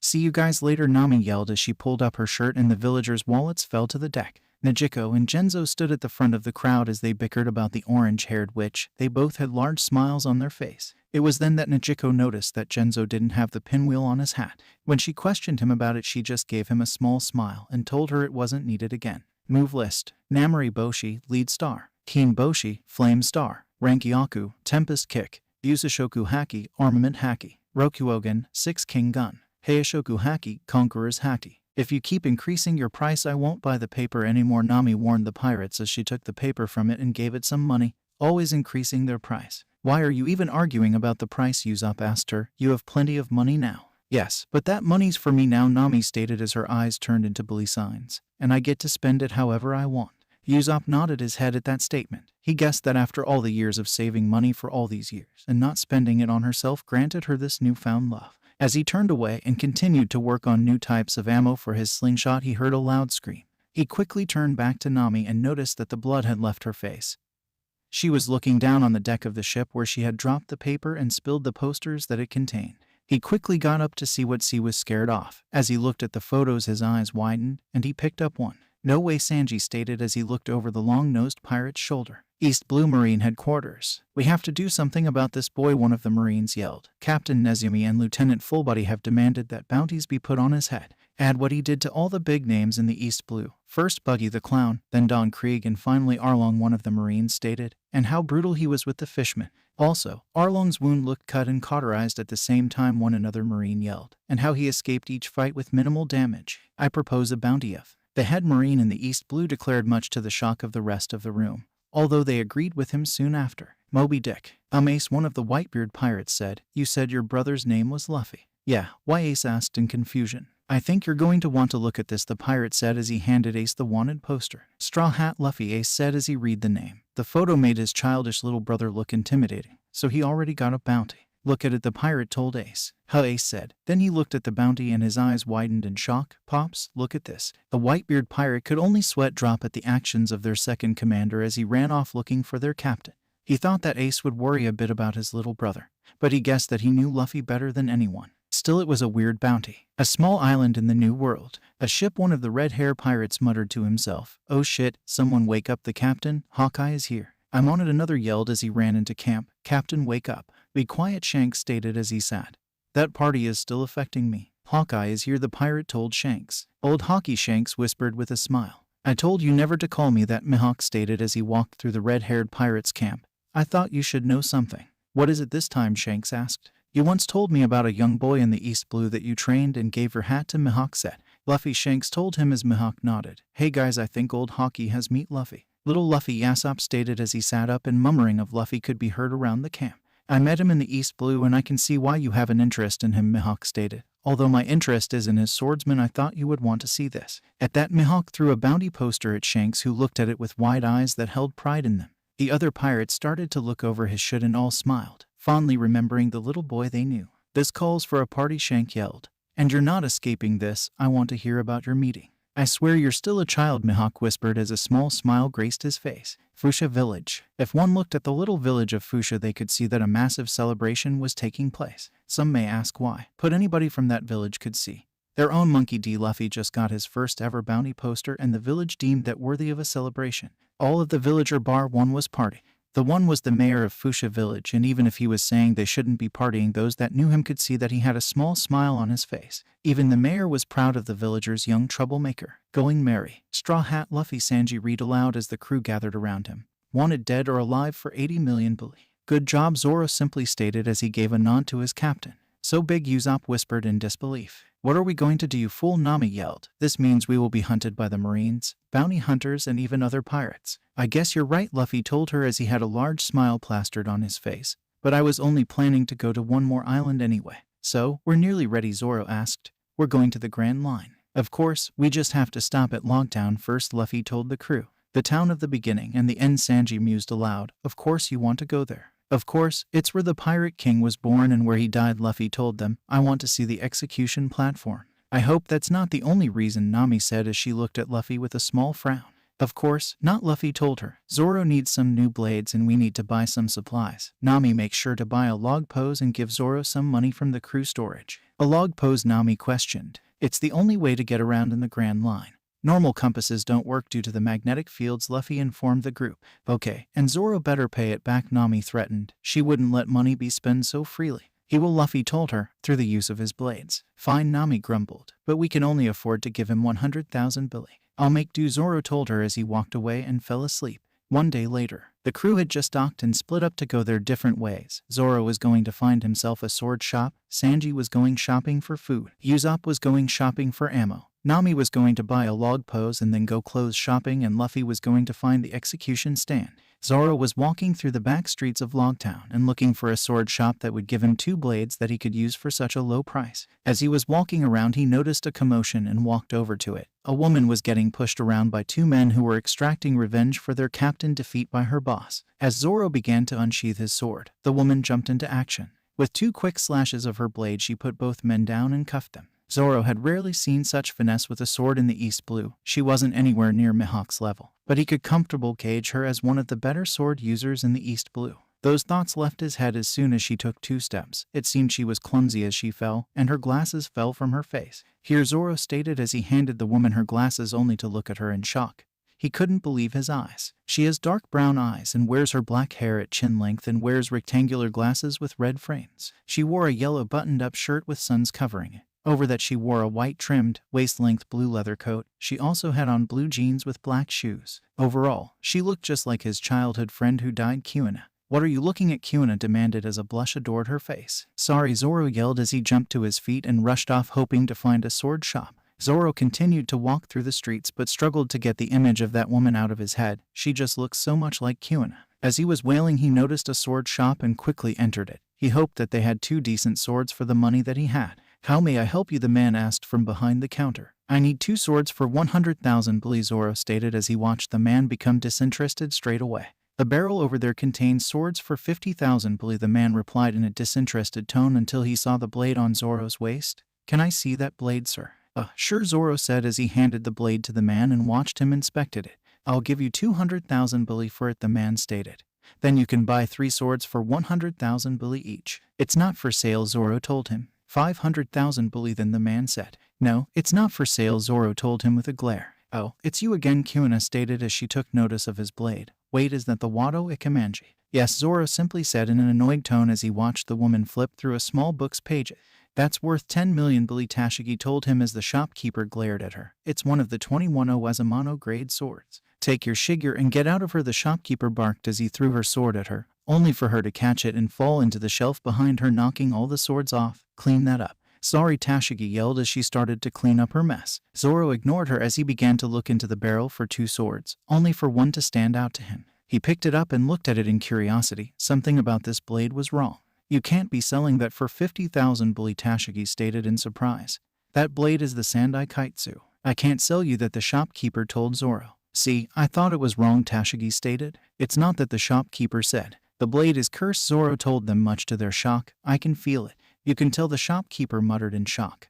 That blade has killed all its previous owners. Well, I guess I should test my luck against its curse, Zoro told them as he held out his left arm and threw the sword into the air. The other 2 people watched in shock as time seemed to slow down. The sword was whirling through the air as it made its descent. Gasps of shock left their mouths as the sword went around his arm without leaving a single cut and impaled itself hilt deep into the floor. My luck is better, Zoro said as he pulled the sword from the ground and looked at it. Sandai Kaitsu is a moderately curved katana with a white edge and a distinct blue hamon that has the appearance of flames. Its tsuba is golden and shaped like a rounded cross patty. The hilt is wrapped reddish-brown, with a golden clasp around its middle and a golden keshira pommel. The sheath of the sword is deep red and continues the design of the hilt, having 2 golden clasps in short succession around its middle, and the kajiri end cap also being golden. A true swordsman, the shopkeeper muttered. Stay right there, I'll be back in a second. Why do you need 3 swords, Tashigi asked suddenly. Are you trying to be like that pirate hunter Zoro? Something like that, Zoro replied as he watched the woman. I don't like people like him, using swords for their own evil gain, Tashigi stated. It's my dream to collect all the legendary swords in the world. Then I guess you'll come after Wado Ikemanji, Zoro supposed as he looked at her. No, you're a good guy, Tashigi replied. I plan to take them from bounty hunters and pirates. Is that so, Zoro muttered with a small smile. This is the best sword I have in my shop, the shopkeeper said as he handed over a sword. It is Yubashiri and you can have both of them for free. It's not often I get to see a real swordsman anymore. The Yubashiri is one of the 50 Ryo Wazamano grade swords, Tashigi said as she read it out of her book. So you have 2 legendary swords. Zoro pulled the Yubashiri out of its sheath and looks it over. Yubashiri was a long katana with a black handle. It had a cross-shaped guard and a black lacquered sheath. The blade itself was normal in appearance and its pattern was Maderba or a regular pattern. It was considered to be a very light sword. Though mostly black, the sheath and the handle both had thin yet elaborate gold designs on them. I like them, Zoro stated. Thank you for these swords. It's my pleasure, the shopkeeper stated as he watched the green-haired man leave his store. He knew that man would make a name for himself. With Sanji. So that is an elephant tuna, Sanji asked as the shopkeeper nodded at him. I'll take it. With that, Sanji paid the man and hoisted the gigantic ship over his shoulder with a small grunt. He started to make his way back to the ship when he noticed Usopp looking like he was going shopping for groceries. The long-nosed sniper now possessed a pair of sniper goggles, but that wasn't the thing that Sanji noticed. Usopp was haggling with a shopkeeper to buy rotten eggs. Let's get out of her, Sanji stated as he walked up to the sniper and started to drag him away. You can help me get this to the ship. With Nami, the orange-haired navigator was standing in a clothes store with a long pose around her wrist. She was trying on a bunch of different clothes and enjoying the compliments that she got. She ended up only buying a few of the clothes and looked outside only to ask the shopkeeper to put plastic over the clothes. The shopkeeper looked bewildered, but Nami could feel it. A storm was coming. As she walked out of the store, it slowly started to rain. Something's wrong, Nami muttered to herself as she looked at the sky. Earlier with Luffy, Luffy had realized quite quickly that he was lost. He couldn't find the execution stand no matter how much he tried. He continued to run around the town until he ran into a figure bulking with muscles arresting some pirate. Her, sir, can you help me find the execution stand? Luffy asked as he took in the man's appearance. He is a muscular white-haired man who was smoking 2 cigars at once. He wears a large thick white and blue specialist marine jacket which he keeps open, with greenish fur lining the neck, wrists and hem. Many cigars are strapped to the jacket, which bears the kanji for justice written on the back of it. He carries a jit as his weapon. He also wears brown leather gloves, blue jeans with a brown belt and large military-issue brown leather boots. Sure, kid. Follow the smoke, the man replied as a trail of left him. Thank, Luffy shouted as he ran off and the man finally looked at him. Interesting, he thought aloud. Captain Smoker, one of the Marines yelled. These are the new wanted posters. Very interesting, Smoker mused as he looked at the bounty poster sitting on top of the pile. It wasn't much later that Luffy was climbing the stand where the former Pirate King was on when was executed. He reached the top and looked out with a smile. This was the last thing Gold Roger saw when he lived, and Luffy enjoyed the sight. Hey, you get off that, a Marine yelled only to receive a mace to the head. "It's a pleasure to see you again, Luffy," the woman stated with a seductive smile. Luffy looked down at the woman who had spoken to him before. He was sure he had seen someone who looked like her before, but he just couldn't remember. The woman who stood before him could be described as beautiful. She was slim, well-endowed, and had dark green eyes with long wavy black hair. She had a white cowboy hat on her head and a pearl necklace around her neck. She wore a bikini top and tight capri-length pants. She also had a cape-like pink cloak with red hearts on it and wore a pair of sandals. "Who are you?" Luffy asked as he cocked his head to the side. "I don't remember seeing you before." "It must be because I lost my freckles," Olivia replied in the same seductive voice as before. "You were the first man to punch me." Luffy looked at her once again as he ignored the glares that the men around her glared and swore at him. Slowly, he started to realize who this woman was. After all, there was only one woman he had fought in the East Blue, and that was Alvida. But he remembered her being a larger woman. If this woman in front of him was indeed Alvida, she had done more than freckles. She had lost a lot of weight. "Alvida?" Luffy questioned as she smiled up at him and gave a small nod. "You've definitely changed." "It's to be expected," Alvida told him. "The day you punched me, you sent me flying off to an island and found a wonderful fruit." "A devil fruit," Luffy stated as he watched the crowd build up. "I guess that explains the transformation." "Yes, I ate the sub no my," Alvida replied with a smile. "It made me a smooth woman and cleansed me of those freckles." "That's not all it did," Luffy muttered as he noticed a few Marines enter the plaza. "You two freeze," one of the Marines yelled as they held up their guns. "You are hereby under arrest." "Oh, I doubt that," Alvida replied as the fountain exploded behind her. "After all we had time to set up." "Oh no," one of the entranced men yelled as he watched a piece of the fountain rush at Alvida. "It's going to hit the goddess." "What have we done?" one of the Marine yelled, his eyes now containing love hearts like the rest of the men. "Don't worry," Alvida told them with a seductive smirk. "I am a smooth woman." The men watched in fear as the fountain touched the beautiful woman and seemed to slide right off her. Luffy cocked his eyebrow at that. If she used that fruit right, she could become a beast in the blues and even during the first part of the Grand Line. But if she wasn't careful, she would lose her head before she realized that something was wrong. "Things just slide off me," Alvida told the men. "Enough talking, woman," a cloaked figure yelled as him and various other cloaked men threw the cloaks off, revealing Buggy the Clown.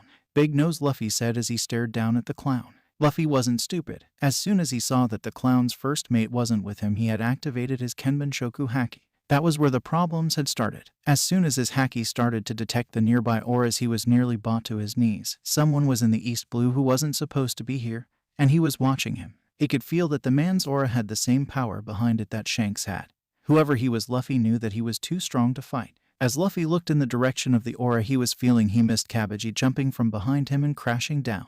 Buggy's first mate had trapped Luffy and placed the straw-hatted man in shackles as he was forced to hear Buggy chuckle as he jumped up to the execution stand. "Mount so cocky now, are you?" Buggy asked with a dark smile. "I can't wait to take your head off." "I doubt you could," Luffy told him truthfully. "You don't have the power that you used to possess." "Shut up, you brat," Buggy yelled as he glared at the young man who he thought a fool. "A pirate like you can never be the Pirate King." The last two words escaped the red-nosed pirate accidentally, and he regretted it as soon as he spoke them. The entire plaza had gone quiet and all eyes were locked onto him and Luffy. He should have never spoke those words here in all place. He knew better than that. "I'm going to take your head off," Buggy whispered to Luffy. "Now let's put on a show." Marine Base. Captain Smoker, a Marine, crashed through the door to his office. Buggy the Clown and Straw Hat Luffy have been found in the plaza. "What are they doing?" Smoker asked as he thought back to his earlier meeting with the young straw-hatted pirate. "Buggy is about to execute Straw Hat," the Marine replied as Smoker's eyes widened.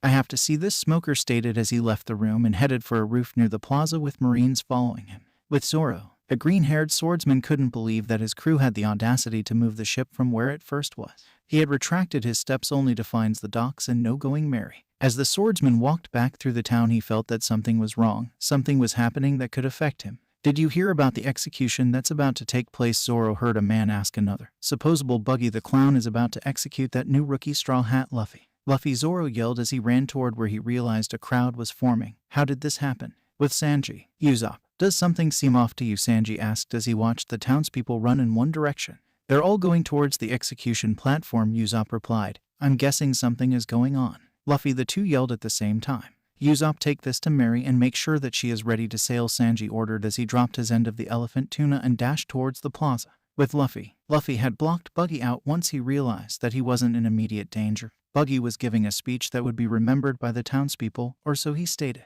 That wasn't what held Luffy's attention right now. He was still focused on that strange aura that was close to them. The aura was somewhat familiar to him. Something about it reminded him of someone. That thought left him as he felt Zoro and Sanji enter the plaza, and he smiled down at the two. He was watching them cut and kick through Buggy's men. Zoro's attacks were fierce. He was only attacking with Wado Ikemanji as he wasn't ready to draw his new swords, but that didn't stop him from causing damage to Buggy's men. He was proving that he lived up to his title as the best swordsman in the East Blue as he was slowly working towards Luffy. He had to save his captain, and he would make sure that these weaklings would not get in his ways. Sanji's attacks were more calculated as he bounced around and knocked out each of the pirates that were stopping him from getting to Luffy. He quickly realized that the pace him and Zoro were setting wasn't quick enough and that they needed to hurry up or they'd see their captain's head leave his shoulders. Jai ha ha. Watch as Straw Hat Luffy's life ends today, Buggy yelled as he lifted his sword. I'm sorry Zoro, Sanji, Nami and Usopp. It looks like I'm dead, Luffy yelled as all the action in the plaza stopped. Look after the other two and fulfill your dreams. As the last words left Luffy's mouth he felt it, a spike in the atmosphere and a noise that rushed towards him. He quickly coated his whole body with Busoshoku Haki, knowing that he could only hold it for a few seconds as he smiled. As Buggy's sword got closer to Luffy's neck his eyes widened. Sparks flew from his sword and the stand was struck by lightning, knocking the three men standing off it to the ground. Smoker watched from a nearby rooftop as the straw hat fell to the floor. He couldn't believe what he had just seen. That smile reminded him of a man whose legacy he wanted to protect. The former Pirate King had smiled like that during his execution and had died with that smile on his face. If the brat managed to escape him, he knew that he would have to know more about him and what possessed him to smile during his own execution. Zoro and Sanji stood together in shock as the lightning hit the stand. The words of their captain hit them hard and fast, but they still couldn't comprehend them. They watched as the straw hat hit the ground after the loud crash that was the execution, standing doing the same. They watched as the smoke started to clear and the sound of footsteps was heard. Luffy surprised everybody as he walked out of the smoke with only a few light burn on his body and no shirt. He walked forwards and picked up his straw hat and placed it on his head with a large smile as he looked at the crowd staring at him in disbelief. I'm going to be the one who becomes the Pirate King, Luffy yelled as his smile got bigger. Now Sanji, Zoro, let's go. Stop the pirates from leaving, Smoker ordered as Marines flooded the plaza and he jumped down to join them. He was too late to stop the three straw hats from leaving the plaza as he watched them knock out any of the Marines that approached them. He quickly focused on Buggy and his crew with the rest of the Marines, and it wasn't long before they were in the plaza crowed together with a sea stone net covering them. Get my bike, Smoker ordered as he watched the direction that the straw hats fled in. No pirate escapes this island. Yes sir, one of the Marines replied quickly. With Nami and Usopp. Usopp had met back up with Nami as the two of them headed back to the Going Merry, and much to his dismay he now had her bags in one hand and the elephant tuna hanging over his other shoulder. As they arrived at the docks that the Going Merry was, Usopp heard the groan that Nami let out as they saw a strange man sitting on a lion near their ship. We should just burn it, Moji stated as he looked at the strange pirate ship. That should be good enough for our captain. Namori Boshi, Usopp screamed as he shot the little lead pellet out of his slingshot. Usopp let a small smile appear on his face as the pellet impacted with the back of Moji's head and caused him to fall off of his lion. Usopp jumped in joy as the strange man fell onto his face, but that joy quickly disappeared as the lion rounded on him. Usopp jumped back in fear as Richie leapt towards him and slammed his paw into the ground where he stood. Usopp's eyes widened in fright as the ground beneath Richie's paw shattered into pieces. He looked for Nami but was shocked to see that she had already snuck past the lion and was hitting Moji over the head to make sure he would stay down. So, with only one option left, Usopp reached into his pouch for his ultimate weapon against this enemy, an egg. Shinsen Temego Boshi, Usopp yelled in a confident voice as he shot a fresh egg near the lion. Usopp smiled as he pulled out a small hammer from his weapon pouch as the lion began to lick up the egg from the floor. Richie was too busy to notice that while he had been enjoying the egg that the two members of the Straw Hat Pirates near the ship had snuck up on him. Usopp lifted his hammer above his head and screamed Usopp hammer as he brought it down onto the lion's head while Nami used her pole to hit the lion in the head as well. The pair was shocked to see the lion slump to the ground in defeat. Quick, get on the ship and get it ready, Nami ordered as she looked to the sky. A storm's coming. With Zoro, Sanji and Luffy. The three Straw Hats had quickly fled the center of the town and Sanji was leading the group back to the Going Merry. They hadn't received any resistance since they had left the Marines with Buggy's group, and they hoped they could reach the Going Merry soon and head into the ground line. The trio came to a halt around the next corner as a small group of Marines stood in front of them with a female that Zoro recognized as Tashigi. Roronoa Zoro, Tashigi yelled and hated as she looked at the green-haired swordsman. I'm going to take those swords out of your evil hands. You two go on ahead, Zoro told Sanji and Luffy as he unsheathed Wado Ikemanji. This won't take long. I'll see you there then, Luffy replied as he rushed past the Marines with Sanji. You tricked me, Tashigi screamed as she stared at Zoro. You made me help you with those swords. I didn't ask you to help me with anything, Zoro replied dismissively. Now get out of my way. No, Tashigi yelled as she rushed forwards. Zoro brought his sword up and blocked the strike with ease. He pushed her back as she kicked the woman in the stomach, sending her flying backwards. A small smile made its way onto his face as she got up and charged back at him. He deflected her strikes as watched her movements, and in a quick movement he brought his sword up and knocked Tashiga's out of her hands and into the air. She watched as the sword came back down and embedded itself into the ground as Zoro stabbed his sword into the wall beside her. Get stronger, Zoro muttered to her as he pulled his blade out and turned towards where Luffy and Sanji were heading. Then find me again. Why didn't you kill me? Tashigi asked with tears in her eyes. Is it because I'm a woman? No, Zoro yelled. You just remind me as someone I used to know. So that's why you won't kill me, Tashigi yelled. I will get those swords. Not if you don't get stronger and keep saying those things, Zoro yelled as he turned to her. What things? She asked as she looked at Zoro. That I wouldn't kill you or that you're weaker because you're a woman, Zoro told her. That's what she used to say, and you have her face. Or maybe she had my face, Tashigi yelled at the man as he grunted and ran away. With Luffy and Sanji. The pair had only recently left Zoro behind when they were met with Smoker on his motorbike looking at the pair with a glint in his eye. He quickly jumped off it and stood in front of them ready for the pair to attack. Sanji, go on ahead, Luffy ordered as his eyes hardened. This is a battle you're not ready for yet. Okay, Captain, Sanji replied as he dashed forwards. Not so fast, Smoker yelled as his arm shot out in smoke and attempted to grab Sanji. Stop, Luffy told him as he appeared in front of his arm and grabbed it. How? Smoker asked in shock as he noticed the black sheen that had appeared on Luffy's hand. This is between us, Luffy told him as he lifted his leg and kicked the Marine captain in the ribs, causing him to kneel over. How can you do that? Smoker asked in pain. It had been years since he had last been hit. Complacent Logias never make it far, Luffy told him, remembering what Shanks had told him. And you seem to rely on these powers. Luffy looked down at Smoker as he used his Busashoku Haki to coat his arm in black. He reared it back and brought it down on Smoker's head, quickly knocking him out. Luffy shook his head in disappointment as he looked down on the Marine captain. This man was easily the strongest person that was currently in the East Blue outside of him. But he had gotten complacent. He had believed he could take down everyone with his fruit. As Luffy began to make his way back to the ship, he felt the aura from before. His Kenbenshoku Haki had alerted him to the powerful presence of the man. He quickly turned around and noticed that the man was looking down on him. The man standing on the roof was wearing a long green coat, and he could only make out a tattoo on the left side of his face that was colored dark red, as well as a smile on his face. Pirate King, how? The man seemingly asked. I can live with that. Now get going. The wind is in your favor. Luffy looked at the man in confusion as he seemingly disappeared, much to the straw hat wearing boy's shock. Luffy heard Zoro coming and turned around, putting the man out of his head for the moment as he joined Zoro in running towards the ship. It didn't take them long to catch up to Sanji and them arrive at the ship. The three smiled as they jumped aboard as Usopp let the sails down and the Going Merry began to set out for the entrance to the Grand Line. With Smoker and Tashigi. Get ready to set out, Smoker ordered the sword-wielding woman who had just caught up to him. We're going after them. But we have orders to stay here, Tashigi argued. We have to listen to headquarters. Fuck them, Smoker shouted, much to Tashigi's shock. They aren't getting away. I guess we can, Tashigi muttered. I have to get those swords back. Then let's go, Smoker said as he began walking back to his station to collect his things. We have to wait until tomorrow, Tashigi told him. Someone tampered with our ships. Fuck, Smoker stated before a Marine came running up to him. Sir, the buggy pirates escaped with the woman, the Marine told him, much to Smoker's ire. With the straw hats. Now that we're about to enter the Grand Line, I think it's time for you all to begin training, Luffy told them all from the deck. I'm going to teach you about Haki. That's what you use, Zoro stated. It's how your blows get more powerful. Yes, now I will tell you about Haki, Luffy stated. Haki is a power that lies dormant in all the world's creatures, presence, fighting spirit, and intimidation. It is not different from the things that humans can naturally sense, such as these. The act of not doubting.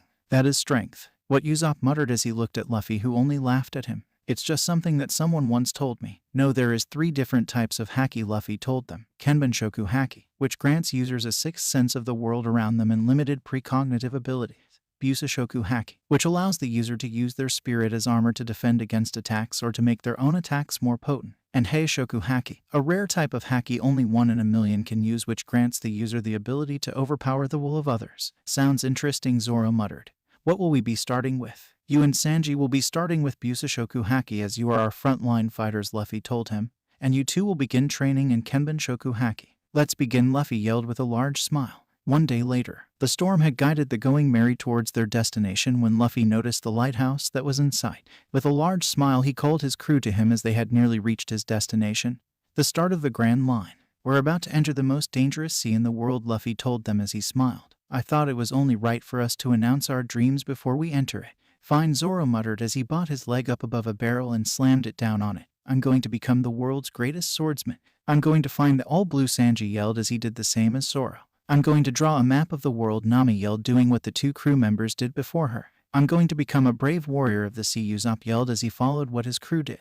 I'm going to become the Pirate King, Luffy announced as he slammed his foot down onto the barrel with a large smile. Hey, and so, I recently reread Second Wind by the Lost Samurai, and it gave me an idea that I want to introduce into this story. Also, if you haven't read this story before, it's one that I'd recommend. It's probably the best fanfiction I have read on this site. SPOILER alert for Second Wind income. With the Straw Hats in possession of the Goro Goro no Mai and giving it to someone that Luffy decided was worthy of it gave me a similar idea. One that would result in a certain blonde-haired gentleman receiving a massive power-up on Sabayati Archipelago. Tell me what you think of that happening. Move list: Kenban Shoku Haki, Observation Haki, Yusashoku Haki, Armament Haki, Namori Boshi, Lead Star, Shinsen Temego Boshi, Fresh Egg Star, Yusashoku Haki, Armament Haki. Here we are, Luffy whispered as he sat on the figurehead of the Going Merry. This is where the real fighting starts. It's amazing, Usopp shouted as he looked at the giant mountain in front of him. That's Reverse Mountain, Nami told the crew. This is the entrance to the Grand Line. Where's the entrance? Usopp asked in sudden fear as he searched the mountain. It's there, Luffy stated as he noticed a small gap in the mountain. We ride the waves up and into the Grand Line. Up the mountain? Usopp asked in disbelief. How could we go up the mountain? The currents will take us, Nami told them as the entrance came into sight. That's where we sail. Don't work against the currents, Luffy told them. Work with them. Luffy smiled as the tales that Shanks had told him came to life. This is as far as he let the red-haired pirate go with details, and he was regretting it a bit. But Shanks was right. Not knowing how to get to the entrance could have caused his ship damage or his crew's death. He watched as Nami navigated the Going Merry into the entrance and fell backwards off the figurehead as the ship began to ascend. He could feel the wind rushing by him as he clutched his hat and stood up. He could see and feel the clouds as he went through them, and the ship reached the top. He couldn't help but laugh as he heard Usopp scream as the Going Merry began to descend Reverse Mountain. He loved the feeling of the speed that their little ship was generating and only stopped smiling when he heard a loud noise. He nearly laughed as Zoro shot to his feet and placed his hands on his sword, and Sanji rushed in front of Nami. And he would have laughed if he didn't see the giant mountain-like shadow blocking their path. What the hell is that? Usopp screamed in terror as he ran around the deck. We're going to die. What do I do? Luffy muttered to himself as they got closer to the obstacle. It's a whale, Usopp yelled in shock. Luffy frowned as he looked at the giant whale in front of him. He couldn't use his haki as the whale wouldn't go underwater quick enough. The straw-hatted boy lifted his leg and began to unleash a barrage of blunted Rankyaku that slowed the speed of the Going Merry down. He let out a sigh of relief as the ship slowed to a stop just in front of the giant whale. As he started to smile once again, the ship shot forward and collided with the whale, breaking the figurehead on the ship. It didn't notice, Usopp shouted in joy. We're safe, Nami yelled as she jumped around the deck. You broke the figurehead, Luffy screamed, breaking the other two out of their joy. What are you doing? Nami shouted. Nami and Usopp watched with their jaws hitting the floor as their captain took to the sky and stood in front of the whale. Their shouts wouldn't break the man out of his current mindset as he reared his fist back and slammed it into the whale, pushing it backwards slightly. They paled as the whale's eyes moved down and locked onto the Going Merry as it opened its mouth, sucking it in. Oh no, Luffy shouted in shock as he watched the whale swallow his crew. What do I do? Luffy looked down on the whale and noticed a silver hatch on top of the whale's body. He quickly landed on it and ran across its body, reaching the hatch. He only just entered it as the water rose above the whale. The boy closed the hatch and was confused as he took note of the pathways built into the way. With the rest of the crew. Where the hell are we? Usopp screamed as he looked around and noticed the blue sky and bird flying. I thought we were swallowed. We were, Nami whispered in disbelief. Hopefully Luffy can find us. I'm sure he will, Zoro said as he looked around. We're still in the whale, Sanji told them as he placed a cigarette in his mouth. The sky's painted and I guess it was done by whoever lives there. What do we do? Usopp asked. It's not like we can get out easily. Maybe he will tell us, Sanji said as he puffed out smoke. We may as well ask. As the crew began sailing toward the small island, a giant squid emerged from the water next to them. Zoro began to unsheath Wado Ikemanji, a harpoon shot out of the house, and impaled the squid, shocking the crew. As they turned to the house, they noticed an old man pulling in the squid and completely disregarding them. The man has a rather stocky and muscular body, is bald on the top of his head, but with white hair with yellow flower petal-like things that have purple near the bottom of them, and a white beard that splits in two parts. His lower lip is noticeably larger than his upper. He wears a pink shirt with a yellow and green stripe with purple circles in the yellow, along with bluish-gray shorts with sandals. He also wears glasses, a seaweed necklace, 3 gold bracelets, and a green gem bracelet on his left wrist. He also has a scar on his left arm. Who are you? Zoro asked without taking his hand off his sword. It's polite for you to tell me who you are first, the man replied. All right then, Zoro started. I'm Crocus. My blood type is Crocus started. What are you doing? Zoro yelled as he prepared to jump over the side of the ship. Let me handle this, Sanji stated as he placed his hand on Zoro's shoulder. Where are we? Sanji asked the man. Be careful. We wouldn't want any trouble, the Crocus told them. What if we start some? Usopp asked with his knees trembling. I'll die, Crocus replied as the Straw Hat's sweat dropped. Let's kill him, Sanji yelled as he prepared to jump over the side of the ship before a noise stopped him. With Luffy. Luffy was running through the passages trying to find his crew. His Kenbenshoku Haki was leading him back towards his crew, but the passages were confusing. As he was running, he heard the whale once again and then felling forwards as the whale charged. As he fell, he collided with two people and carried them until he hit a hatch and broke through it. As he looked down, he noticed a green sea and quickly held the two people close to his chest. Jeppo, Luffy whispered as he began to walk on the air. Luffy, he heard Usopp shout in relief. We thought we lost you. Don't do anything like that again, Nami shouted as Luffy arrived on the deck and dropped the people in his arms. Who are they? I don't know, Luffy replied as he scratched his head. I sort of fell into them. The old man jumped into the water, Sanji told them. Wonder what he's doing. Now's the time, the woman that Luffy caught whispered. It's time to kill this whale, the strange-looking man yelled as he pulled out a bazooka and prepared to fire it. Be quiet, Luffy shouted as he slammed his fist into the man's head and knocked him out. Now how do we get out? I'll help you with that, Crocus stated as he appeared back on his island. Follow me and keep an eye on them. No problem, Nami muttered as she watched love hearts appear in Sanji's eyes. Who are you people? Usopp asked as he watched Sanji float around the woman. I'm Mr. Nine and this is Miss Wednesday, the man replied as he knew that the straw-hatted boy was strong enough to coerce it out of them. Mr. Nine is a young man who wears a golden crown on top of his red hair and has his agent number written on his cheeks. He wears a green suit with white lace along with a ruffled red scarf. Miss Wednesday is a young woman with long wavy light blue hair. She had it pulled back as a ponytail in a very high position. She had brown eyes and has a slender body. She wore a green jacket with white fur covering the collar and had a stripped blue singlet on underneath it. She also had on a pair of white jean shorts and white high-heel boots. It didn't take the crew long to get out of the whale as they followed the old man and were soon standing on land.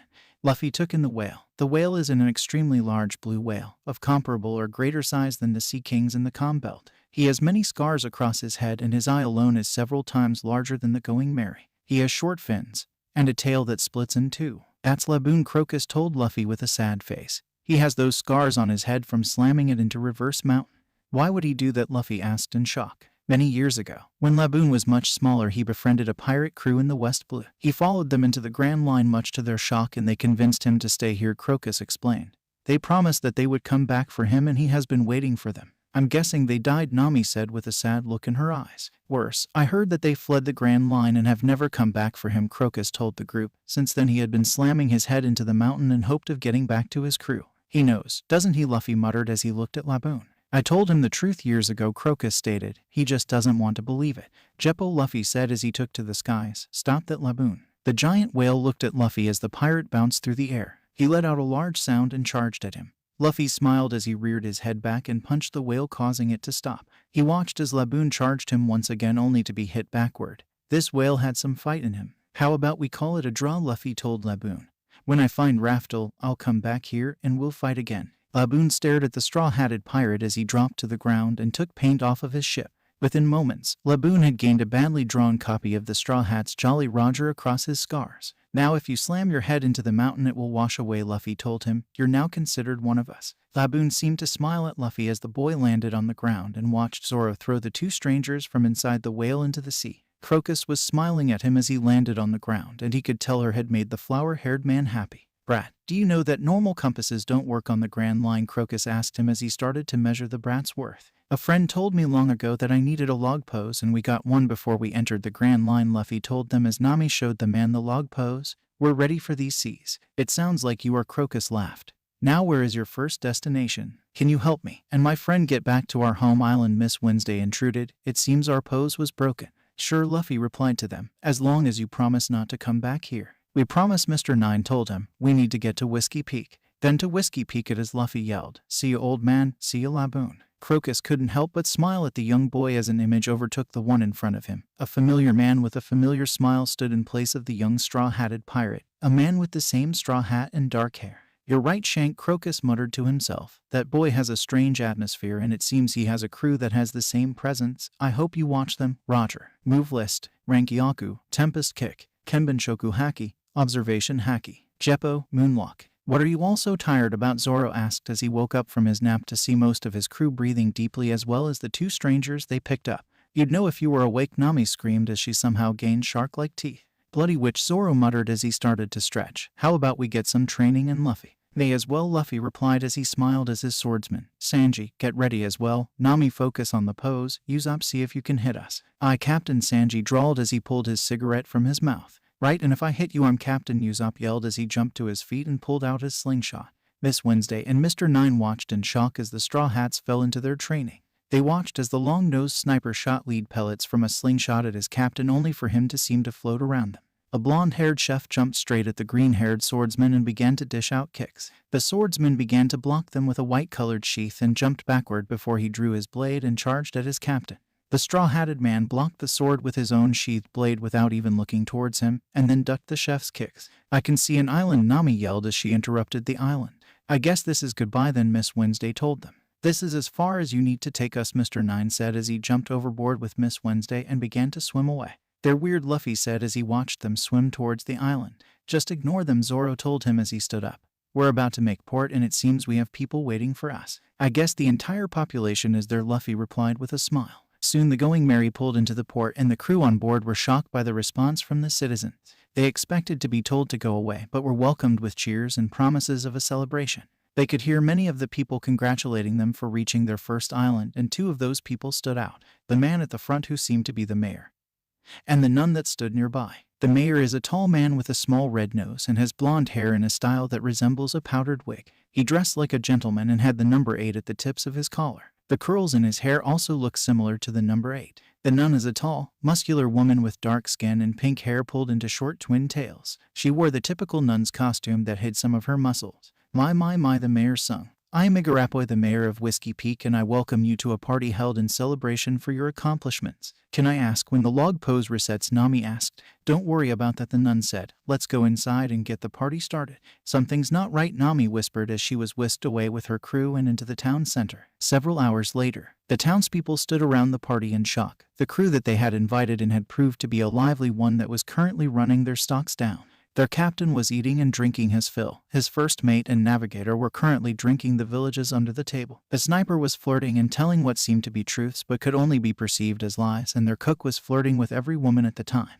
The mayor had slowly been strengthening the booze that the pirates were drinking, but for some reason it wasn't working at all. It was soon after that the pirates started to drop off. The long-nosed sniper was the first to pass out from over-drinking, then the chef. The finally 3 passed out at similar times. Nami dozed off and then Zoro after her, and finally the captain of the Straw Hats slumped in his seat. As the mayor watched them pass out with a sinister smirk on his face, he quickly ordered the townspeople outside. When the group walked out of the town center, they were met by Miss Wednesday and Mr. Nine. "Have you seen his bounty?" Mr. Nine asked as he held out a piece of paper. "We won't need the whale after we get him. Let's just hope he doesn't wake up," Miss Wednesday stated as she looked at the group. "Are you sure this bounty is for the straw-hatted one?" the nun asked. 80 million bully for such a weak-looking man. "The swordsman looks like the stronger one," the mayor said. "Don't underestimate him," Miss Wednesday warned. "We've seen them train." "She's right," a voice told them from the town hall roof. "I'm guessing you're from Baroque Works." "How did he escape?" the mayor yelled in shock. "Your men weren't strong enough," Zoro replied with a bloodthirsty smile. "How do you know about Baroque Works?" Miss Wednesday asked. "A few years ago, someone from that agency called Mr. Seven tried to recruit me," Zoro told them. "I told him that I'd only join if he made me boss, and he attacked me. So I killed him. It didn't take long to figure out who you lot were when you told me your names." "Get him," the mayor bellowed. "I guess this is the perfect time for me to use you, Bashiri," Zoro said as he unsheathed the sword and disappeared. "Where'd he go?" the nun asked in shock. "Behind you," Zoro whispered as he rested his sword on the mayor's shoulder. The mayor turned white as he realized what was going to happen. He quickly jumped away for the sword-wielding pirate and strings fell from his hair. With a quick tug, small cannons emerged from the curls in his hair and began to shoot bullets where Zoro stood. Only the green-haired pirate wasn't there anymore. He had disappeared into the crowd and all the mayor was doing was shooting his own men. Zoro had appeared in between a group of and began to test his newly bought blade. He immediately realized that it was easy to use and how its lightweight allowed fast actions and reflexes, while maintaining its sharpness for cutting power. He was quickly cutting through his opponents and leaving them just hanging on to consciousness. He had yet to kill any of his opponents as the easy sword allowed him to cut as shallow as he wanted. Realizing that he wasn't going to have any problems with Yubashiri, Zoro sheathed the sword. As the bounty hunters began to close in on him, he unsheathed Sandai Kaitsu and swung the cursed blade in a circle, cutting through the bounty hunters that surrounded him. As the bounty hunters slumped to the floor, cut through the stomach. That was the moment that Zoro realized that Sandai Kaitsu appears to be a problem child. Notably, it seemed to be bloodthirsty and wanted to make his arms slash without his direction. He had to focus on using this sword as he dashed through a building and cut through the wall. He quickly jumped through the hole he created and started to cut down the agents on the other side of the wall. It wasn't long before the green-haired swordsman had cut down the remaining agents on the island, bar the mayor, the nun, Mr. Nine, and Miss Wednesday. As he leapt through another building, he felt a strong hand grab him by the head and pin him to the ground. "Miss Monday has him," Miss Wednesday yelled in happiness. The nun had lost the clothing she was wearing and was now wearing a short dress with a magenta and white diamond pattern and 3 green flowers. She had her large hand covering Zoro's face and pinning him to the ground. Her veins were building, and the agents were shocked to see that she was struggling to keep the man down. They each realized a shocked gasp as Zoro single-handedly overpowered the woman and gripped her head with his right hand. He began to squeeze, and blood started leaking from her mouth as she let out in pain scream before the swordsman dropped her. "Mr. 8, Mr. 9, we have to work together," Miss Wednesday yelled as a yellow duck appeared by her side. "It'll be bye baby for him," Mr. 9 yelled as he pulled out 2 metal bats and charged forwards. Zoro smirked at the man as he sheathed Sandai Kaitsu and unsheathed Wado Ikemanji. He watched as the agent got close to him with the 2 bats. He ducked under the first swing and spun around to block the second bat with his sword. He pushed the man back and charged at him. "You're finished," Zoro muttered as his blade cut Mr. 9 across the chest and the man fell to the ground.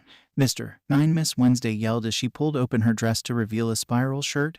"Watch this." Zoro watched the woman as she began to spin around 2 peacock slashes. The swordsman nearly fell to the floor as he watched the woman order her duck to charge him, only for it to run off in the other direction as she yelled at it.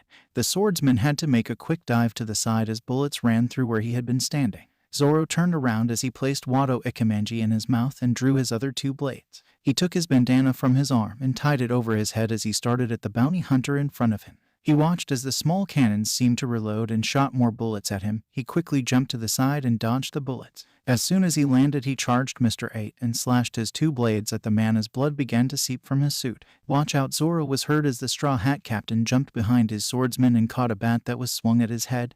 "There's more here." The moment that the words left Luffy's mouth, he picked Zoro up and jumped away from where they were standing. The ground detonated, and the 2 Baroque Works agents were caught in the fire. Luffy looked up and took in the sight of the newcomers. One was a man and the other a woman. The man is a tall, dark-skinned man with black hair and short spiky dreadlocks. He wears a brown trench coat with a pink cravat and a pair of sunglasses. The woman has short blonde hair and dark eyes. She wears a yellow and orange hat, as well as a yellow dress with a lemon-like pattern, lemon earrings, and white high-heeled shoes. "Thank God you're here, Mr. 5, Miss Valentine," Miss Wednesday exclaimed as she returned to the fight. "Were you sent to help us with these pirates?" "Kai-ha-ha. Do you really believe we'd be sent here to help the likes of you?" Miss Valentine said. "Then what are you here for?" Miss Wednesday asked in shock. "Someone has been spying on our organization," Mr. 5 replied. "We found out who they were, and we are here to exterminate them," although it was a shock to find out one of them was nobility. "I just act like a king," Mr. 9 yelled in desperation. "I'm not a spy." "We know you're not," Mr. 5 scoffed. "Mr. 0 sent us to kill Igaram of the Alabasta Royal Guard and Princess Nefeltari Vivi of Alabasta for finding out his secret." "What?" Miss Monday whispered from nearby as she forced herself to her feet. "You're going to try and kill my partner." "Not try," Mr. 5 replied as he began to pick his nose. "Mr. 8, Miss Wednesday, run," Mr. 9 yelled as he stood in front of the 2 with Miss Monday standing beside him. "We'll hold them off." "How cute," Miss Valentine yelled as she jumped into the air. "Take this." Zoro and Luffy watched as the blonde woman took to the air and plummeted down to the earth. She landed on Mr. 9 and pushed the both of them through the ground. They watched as Mr. 5 shot a small booger at Miss Monday, and on contact it exploded, sending her flying back and knocking her out against a building. "Help us," the man, now revealed to be Igaram, pleaded as he held Luffy's shorts. "Protect the princess." "Luffy, Zoro," the boys heard from the rooftop. "If she's a princess, that means she has money." Nami, Luffy sighed as he looked at the woman carrying a sack. "Fine. This should stop an argument." "Hey, you two," Zoro yelled. "We're going to have to stop you from hurting this woman." "Kai-ha-ha. As if 2 pirates like you can beat us," Miss Valentine laughed as she jumped into the air. "I ate the kilo no mai. It always me to change my weight at will. So take this 10,000 kilo press." Zoro watched as the woman dropped straight towards. He held out Yubashiri and stepped to the side. Miss Valentine dropped next to the Straw Hat swordsman and he slashed her across the chest, causing her to bleed through her clothes and pass out. Mr. Five watched in shock as his partner was easily dispatched. As he watched her fall to the ground, he began to feel a sharp pain in his stomach. He looked down only to realize that the straw-hatted boy was in front of him with his fist embedded in Mr. Five's gut. The final Baroque Works agent's eyes rolled to the back of his head as he collapsed. Now, let's find out what those other two did, Luffy told Zoro as they began walking back to the middle of the crowd. It wasn't long before they found Igaram, Vivi and Nami all together near the town hall. Nami was standing over the pair with bully-like eyes as she started to make demands of payment for saving the princess. Nami, let's hear her out first, Luffy ordered as he looked at Vivi. So what's the situation? Vivi began to explain what was currently happening in Alabasta, starting from the moment that dance powder was found and the blame was placed on the king. This led to a rebellion as Alabasta was in a drought and the rebels believed that the king was behind it. Vivi and Igaram found out about a secret agency that was helping fuel the rebellion. The two acted like spies and worked their way up the ranks before they found out the identity of Baroque Works' boss. Who is it? Luffy asked with sad eyes. I can't tell you, Vivi told them. If I do, you'll be killed. Then don't tell us, Nami pleaded. You'd be better off not knowing that Mr. Zero is Sir Crocodile, Vivi replied before throwing her hands over her mouth.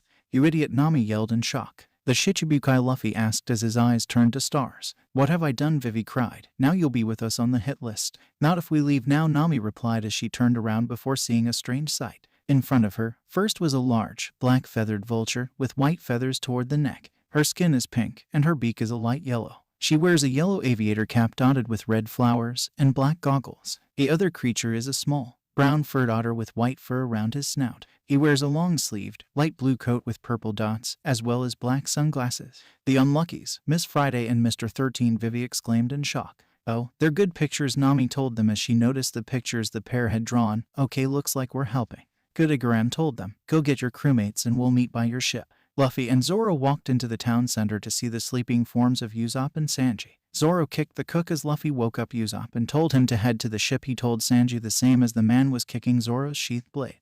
The four then headed towards where they left their ship. The crew were shocked when they arrived at the ship to notice Igaram dressed up as Vivi. I'll act as the decoy, Igaram told them. You will set out with Vivi and I'll head on the normal path to Alabasta. Please don't leave me, Vivi pleaded. Come with us. I'll be fine, Princess, Igaram replied as he walked towards his ship. I'll see you at Alabasta. Fine, Vivi replied, visibly upset. Just make sure you make it back. Goodbye, Princess, Igaram told her as he got on his ship. Vivi wiped the tears from her eyes as she watched her guardian leave. She would have to rely on these pirates until she met back up with Igaram. She watched as the ship left the dock and was on its way to sea before an explosion erupted, taking out the ship and Igaram. Igaram, Vivi yelled in shock. Shit, Luffy yelled. Get on the ship. Where's Karu? Vivi yelled as Sanji picked her up and jumped on deck. He's already on board, Zoro told her as he pointed to the giant yellow duck. Let's go, Nami yelled as the sail unfurled. The crew and Vivi slowly left the dock as Igaram's ship lighted up the night. Nami had already informed them that the log pose had set and was ready to go. The ship slowly made its way away from the dock and towards the open sea. Watch out for the shallows, a female's voice warned them. Thanks, Nami replied. Wait, who are you? Nami jumped away from the voice as she looked at the intruder on the Going Merry. The woman is tall and slender, yet athletic with shoulder-length black hair. She has eyes with dark, wide pupils. She also has a long, thin, and defined nose. Her skin tone is a slightly darker tan, and has very long limbs. She wears a purple cowgirl hat, a short purple skirt, and a revealing purple top with purple cowgirl boots. Miss All Sunday, Vivi yelled in shock. Princess, Miss All Sunday replied with a smirk. I'm sorry about your friend. You did this, Vivi yelled. You are the reason all this happened. Of course, I am, Miss All Sunday replied. I was the one who led you to Mr. Zero, and I was also the one who told him that you found out. What are you doing here? Luffy asked as he stared at the woman. You're on course for Little Garden, Miss All Sunday told them as she threw Luffy an eternal pose. That is an eternal pose to Nanamani Island. Why? Vivi asked in shock. Why are you doing this? Little Garden will be your death, Miss All Sunday replied with a small smirk. I won't let you decide my course, Luffy yelled as he shattered the external pose. Get off my ship. Of course, Captain Robin replied as she began to sweat. Just remember, Little Garden doesn't resemble its name. The crew watched as the slender woman jumped off their ship and landed on a turtle's back. The turtle began to swim away from the Going Merry as Luffy watched it with hard eyes. They were now in the open sea, but something seemed off about that woman. The trip to Little Garden was fairly uneventful for the Straw Hats and Princess Vivi. They hadn't run into any Baroque Works agents or enemy pirate crews, so Luffy had his crew training. Zoro and Sanji were around about the same level and ability, so Luffy had the pair training together. He also paired up Nami and Usopp in a bid to increase their confidence. The duo need to be ready in case Crocodile had any high-level subordinates surrounding him. Vivi and Karu had fit in well with the crew. She was still sad about Igaram but was enjoying the way the pirates attempted to cheer her up. "This place is huge," Usopp exclaimed as he looked at the island they just arrived on. "I wonder why they call it Little Garden," Vivi asked as she watched Nami navigate the Going Merry through the small canal they were using as a port. "I've heard that name before," Nami mumbled as she looked at the island. "What the hell is that?" Usopp yelled as a giant bird descended on them. Poitrine, Sanji yelled as he jumped into the air and kicked the giant bird in the stomach. "Thank you, Sanji," Usopp yelled in glee. "Ah, what the hell is that?" The crew turned their head to the right and looked at the giant tiger that was slowly making its way towards the ship. As Zoro unsheathed Wado Ikemanji, the tiger fell to the ground, revealing a large bite mark in its back that was bleeding profusely. "What could do that?" Nami cried. "Something bigger than the tiger," Zoro replied causally. "This is a monster island," Usopp cried as he curled into a ball. Can't go on this islanditis." "This is a prehistoric island," Vivi informed them. "Thanks to the different magnetic properties in the Grand Line, there are islands like this. Ones that are stuck in the past are rare, but they do exist." "That's pretty cool," Luffy remarked as he looked around the island. "Sanji, make me an adventure meal with plenty of meat. I'm going exploring." "On it," Sanji replied as he walked into the kitchen. "You can't be serious," Nami yelled in disbelief. "We don't know what's out there." "That's the fun of it," Luffy told her. "I'm getting my bag." Nami sighed as he watched Luffy walk into the cabin. The captain of the Straw Hat Pirates may be serious in battle, but when he wasn't, it was like he was a kid. She looked over to Usopp and knew that he wasn't leaving the ship. She assumed that Vivi would stay with them, and so would Sanji. Zoro would probably sleep or go look around the island.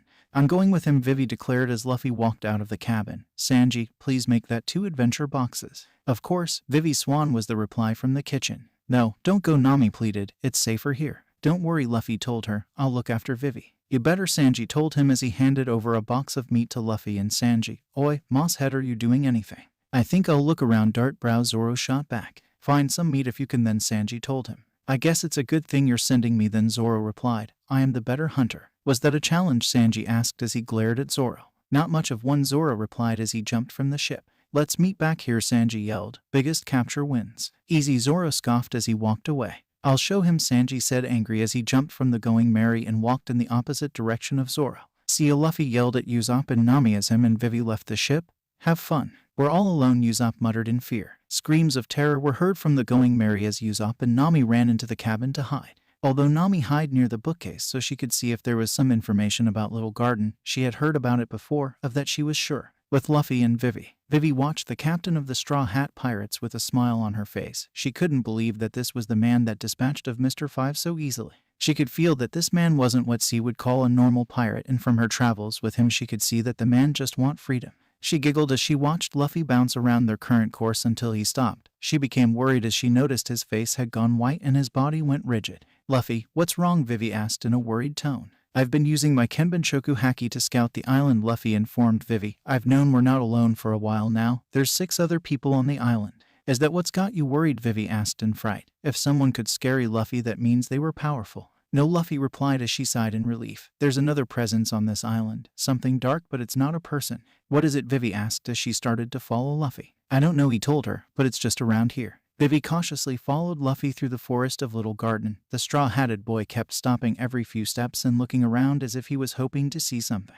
It took about a half hour before she noticed that large grin that appeared on Luffy's face and followed his eyeline. What she saw shocked her as she looked at the branch that extended from the tree that had a strange fruit on it. "That's a devil fruit," Luffy muttered in disbelief. "What's it doing here?" "Take it," Vivi told him. "We have a devil fruit encyclopedia in the royal palace. Take it and find out if it's a known fruit, and if it is something that interests you or your crew it can be eaten, and if not, they fetch an incredible high price." "You're right," Luffy replied with a small smile as he plucked it from the tree. "I just can't believe I found one. But can you keep this a secret for now?" "Of course," Vivi replied as she gave him a strange look. "I just don't want to tell them until we deal with Crocodile," Luffy told her as he noticed her look. "I will make my decision when this is all over with."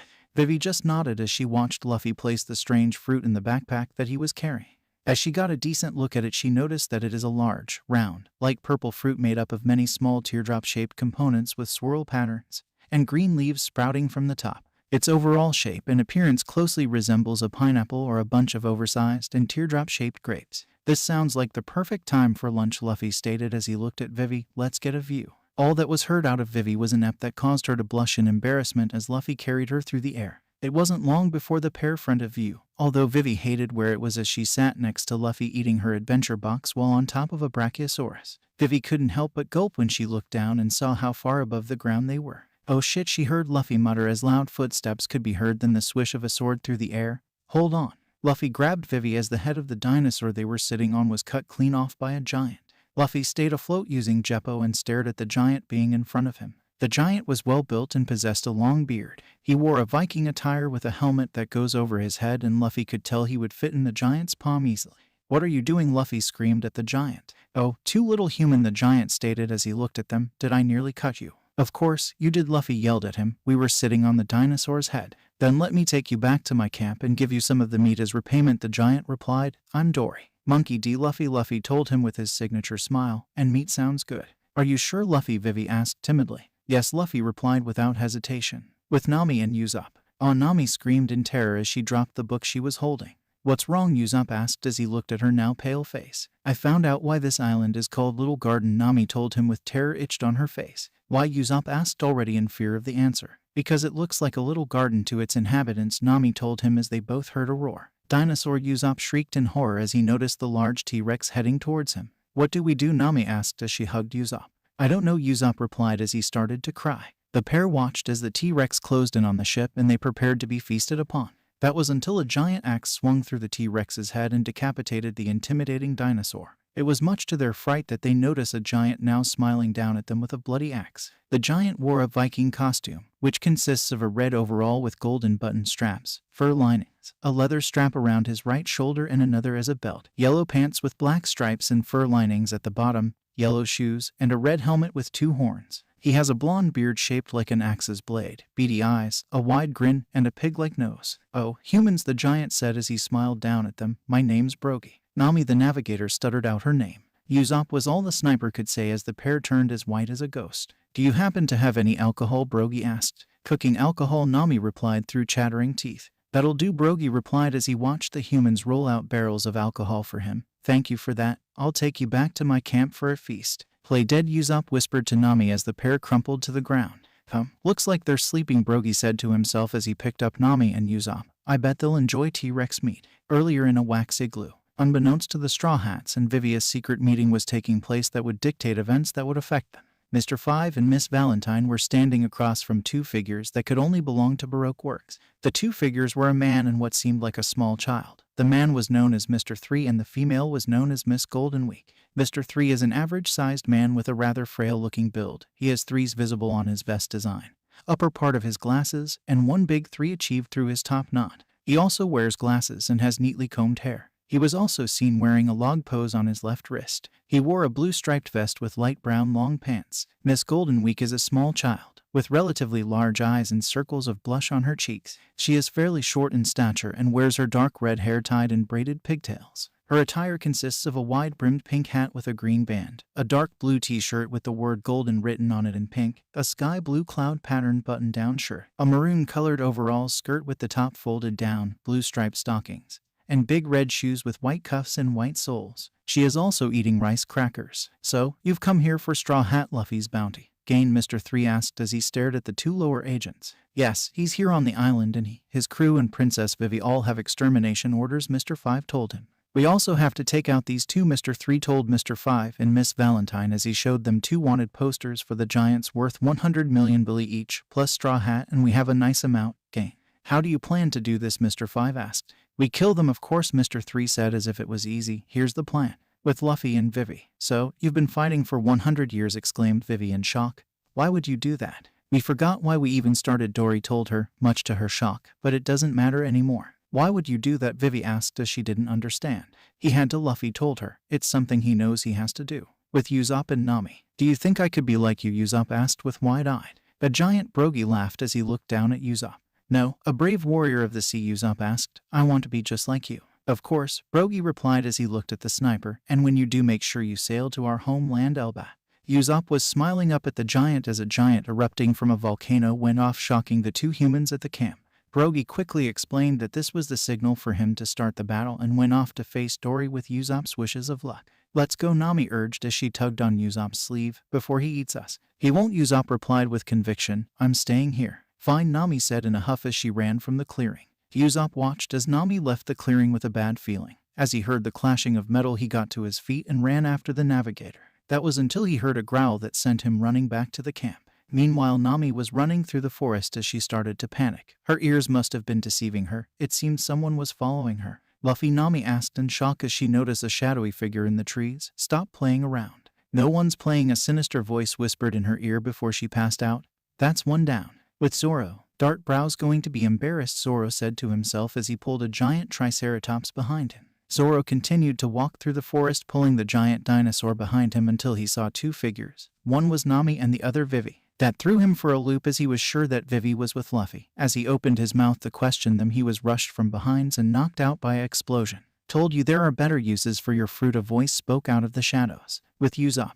The sniper had left his camp when Brogy returned and informed him that Luffy and Vivi were at the other giant's camp. He was running through the jungle heading in the direction that Brogy had told him the other camp was in when he heard the volcano erupting again. He cursed himself as he knew he was missing the giant's fight once again. He broke through the trees into the other camp only to notice Luffy breathing heavily and glaring at the spot the giants were fighting. What happened? Usopp asked as the pair turned around. With Luffy and Vivi. Two of you friends are in Brogy's camp, Dory told Luffy and Vivi. They gave him this alcohol. Enjoy, Luffy told him. It'll only be cooking alcohol. That doesn't matter, Dory replied with a smile as he drank the battle whole. Luffy's smile slowly fell from his face as he heard the explosion erupt from inside Dory and Vivi's gasp in horror at the sight as blood started leaking from his mouth.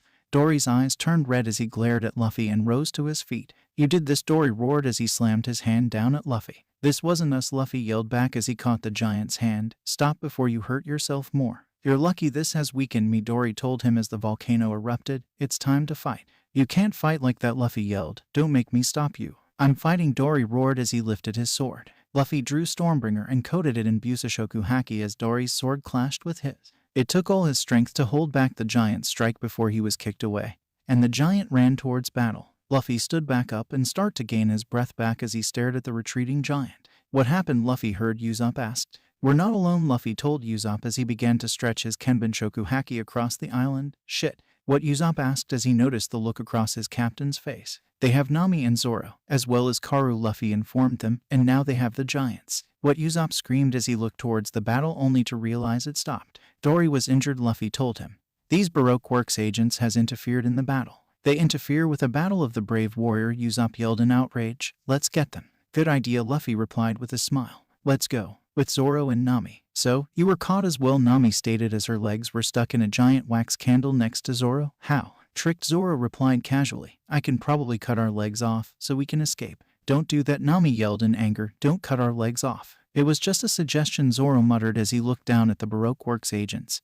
That guy's got weird hair. Start the candle, Mr. 3 ordered as he glared at Zoro. Do you feel the wax raining down on your body? This will suffocate us, Zoro warned Nami. We can still escape. Luffy will save us, Nami told him. Let them go, Luffy ordered as he broke into the clearing to see the wax candle spinning and beginning to cover his two crewmates, Karu and the giants in wax. Do you think you can make me gain? Mr. 3 chuckled. Don't underestimate him, Mr. 5 warned. It's fine, Miss Golden Week, deal with this pest, Mr. 3 ordered as the girl pulled out a paintbrush and walked forward. Usopp. Vivi, I leave the Mr. 5 pair to you, Luffy told them. I'll take on this pair. Okay, the pair replied as they watched Luffy walk forwards with his straw hat covering his eyes. I won't hit a child, Luffy told them as he released a wave Hayashoku Haki at Miss Golden Week and watched her pass out. That's one down. How did you do that? Mr. 3 asked as he felt a sudden jolt of fear. You're not going to find out, Luffy told him as he walked towards the giant candle and coated his fist with Busoshoku Haki. Here's your escape. Luffy brought his hand up and slammed it down on the candle's structure, completely shattering it and saving the people that the wax was raining down on. Zoro and Nami were taking deep breaths as Brogy was still crying at the loss of his friend and Karu had ran towards Vivi. When you two are ready, Luffy started. Can you make sure Vivi and Usopp are okay? With Usopp. Kyaku Boshi, Usopp yelled as he shot a pallet out of his Jenga pachinko. You think that can stop me? Mr. 5 mocked as he opened his mouth and ate the bullet. I'm a bomb man, idiot. What do I do? Usopp asked himself. Namori Boshi. Usopp watched as the man brushed off the pallet once again. He kept it up and continued to fire lead stars at his opponent. He knew he had something that could stop this man for good, but everywhere he thought about it, Chu's face appeared in front of his eyes. He didn't know if he could do it again. The sniper looked at his opponent in shock as Mr. 5 picked his nose and flung the booger at him. Usopp really should have remembered what the man said before as the booger hit his chest and sent him flying back by an explosion. The long-nosed sniper forced himself to his feet as he glared at Mr. 5, only to realize the man had his own flintlock out and was breathing into it. Usopp's eyes widened in shock as the man shot an air bullet at him. He felt the air hit his chest and the explosion that took place that sent him flying back. He once again forced himself to stand with to the man that was threatening his friends. He slowly inched forwards as another explosion hit him. "Let me help," Usopp heard Zoro whisper to him. "Good job." "I did nothing," Usopp replied as blood leaked from his mouth. "You did all you need to," Zoro replied. "I'll finish this." "Thank you, Zoro," Usopp whispered as he sat down. "You hurt one of my friends," Zoro told Mr. 5 as he drew all his swords and tied his bandana around his head.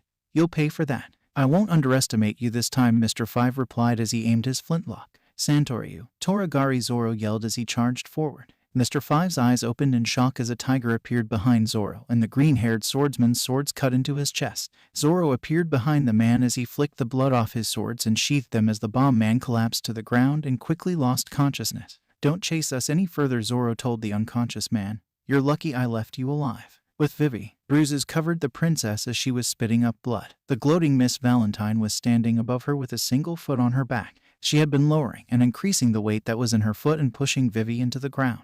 "This is almost too easy," Miss Valentine laughed. "This is the end of the line, princess." "This isn't over," Vivi growled out as she noticed a figure sneaking up on Miss Valentine.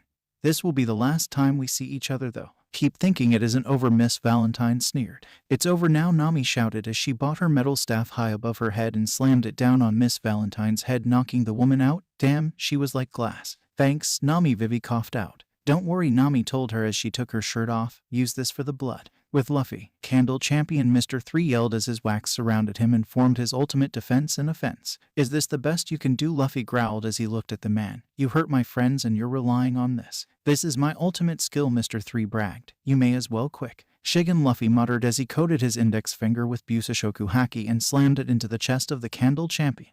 Mr. 3 screamed in pain as the wax that surrounded him crumbled and revealed the shallow hole he had in his chest. He quickly looked around for support only to realize that he was alone with the pirates. Think quickly, he attempted to retreat into the forest. "Soar," Luffy whispered as he appeared in front of Mr. 3. "You're finished." Luffy reared his fist back and then threw it forwards, connecting with the Baroque Works agent's jaw and sending him flying into the forest, knocked out. He watched the man fly out of his sight and then turned around and re-entered the clearing that the fight took place in. He smiled as he saw Zoro helping Usopp and Nami help Vivi. This is what it's like to be free. With Sanji. Wonder what Nami Swan and Vivi Swan are up to, Sanji asked himself as he sat in Mr. 3's wax igloo. What am I doing here? They may need my help. It's too bad I have to leave. This place is really comfortable, Sanji said as he stood up. Puru Puru Puru rang out through the igloo. Puru Puru Puru. A den den mushy, Sanji said as he looked at the transponder snail and picked it up. "Hello, this is the shitty restaurant. What do you want to order?" "Stop playing around, idiot," a voice growled across the snail in an agitated voice. "Why haven't you sent me your report?" "Report?" Sanji questioned. Who are you?" "It's me," the voice replied in annoyance. Mr. Zero. If I remember rightly, this is the man Vivi Swan mentioned, Sanji thought to himself. He's the leader of Baroque Works. "It's already been quite some time since I sent you your orders, Mr. 3, the voice of Mr. Zero stated. "What is your status?" "This is a secret base for the agents on this island," Sanji thought. "Damn it, I shouldn't have gotten so caught up in this hunting game. I hope everyone's alright." "What are you being silent for?" Mr. Zero asked. "I'm asking you a question. Have you eliminated Princess Vivi and the Straw Hat Pirates or not?" "Yes, I've completed the mission you gave me," Sanji replied with a small smirk. "All the people that know your secret are no more, so there is no need for further action." "I see. Good work," Mr. Zero told him. "The Unluckies are heading your way, and once they confirm your mission's success, they will hand you a package." "The Unluckies?" Sanji questioned. "And a package." "That's right. An external pose to Alabasta," Mr. Zero told him. "Once you receive it, head to Alabasta with Miss Golden Week immediately. The time has come, and we must carry out the most crucial part of the plan.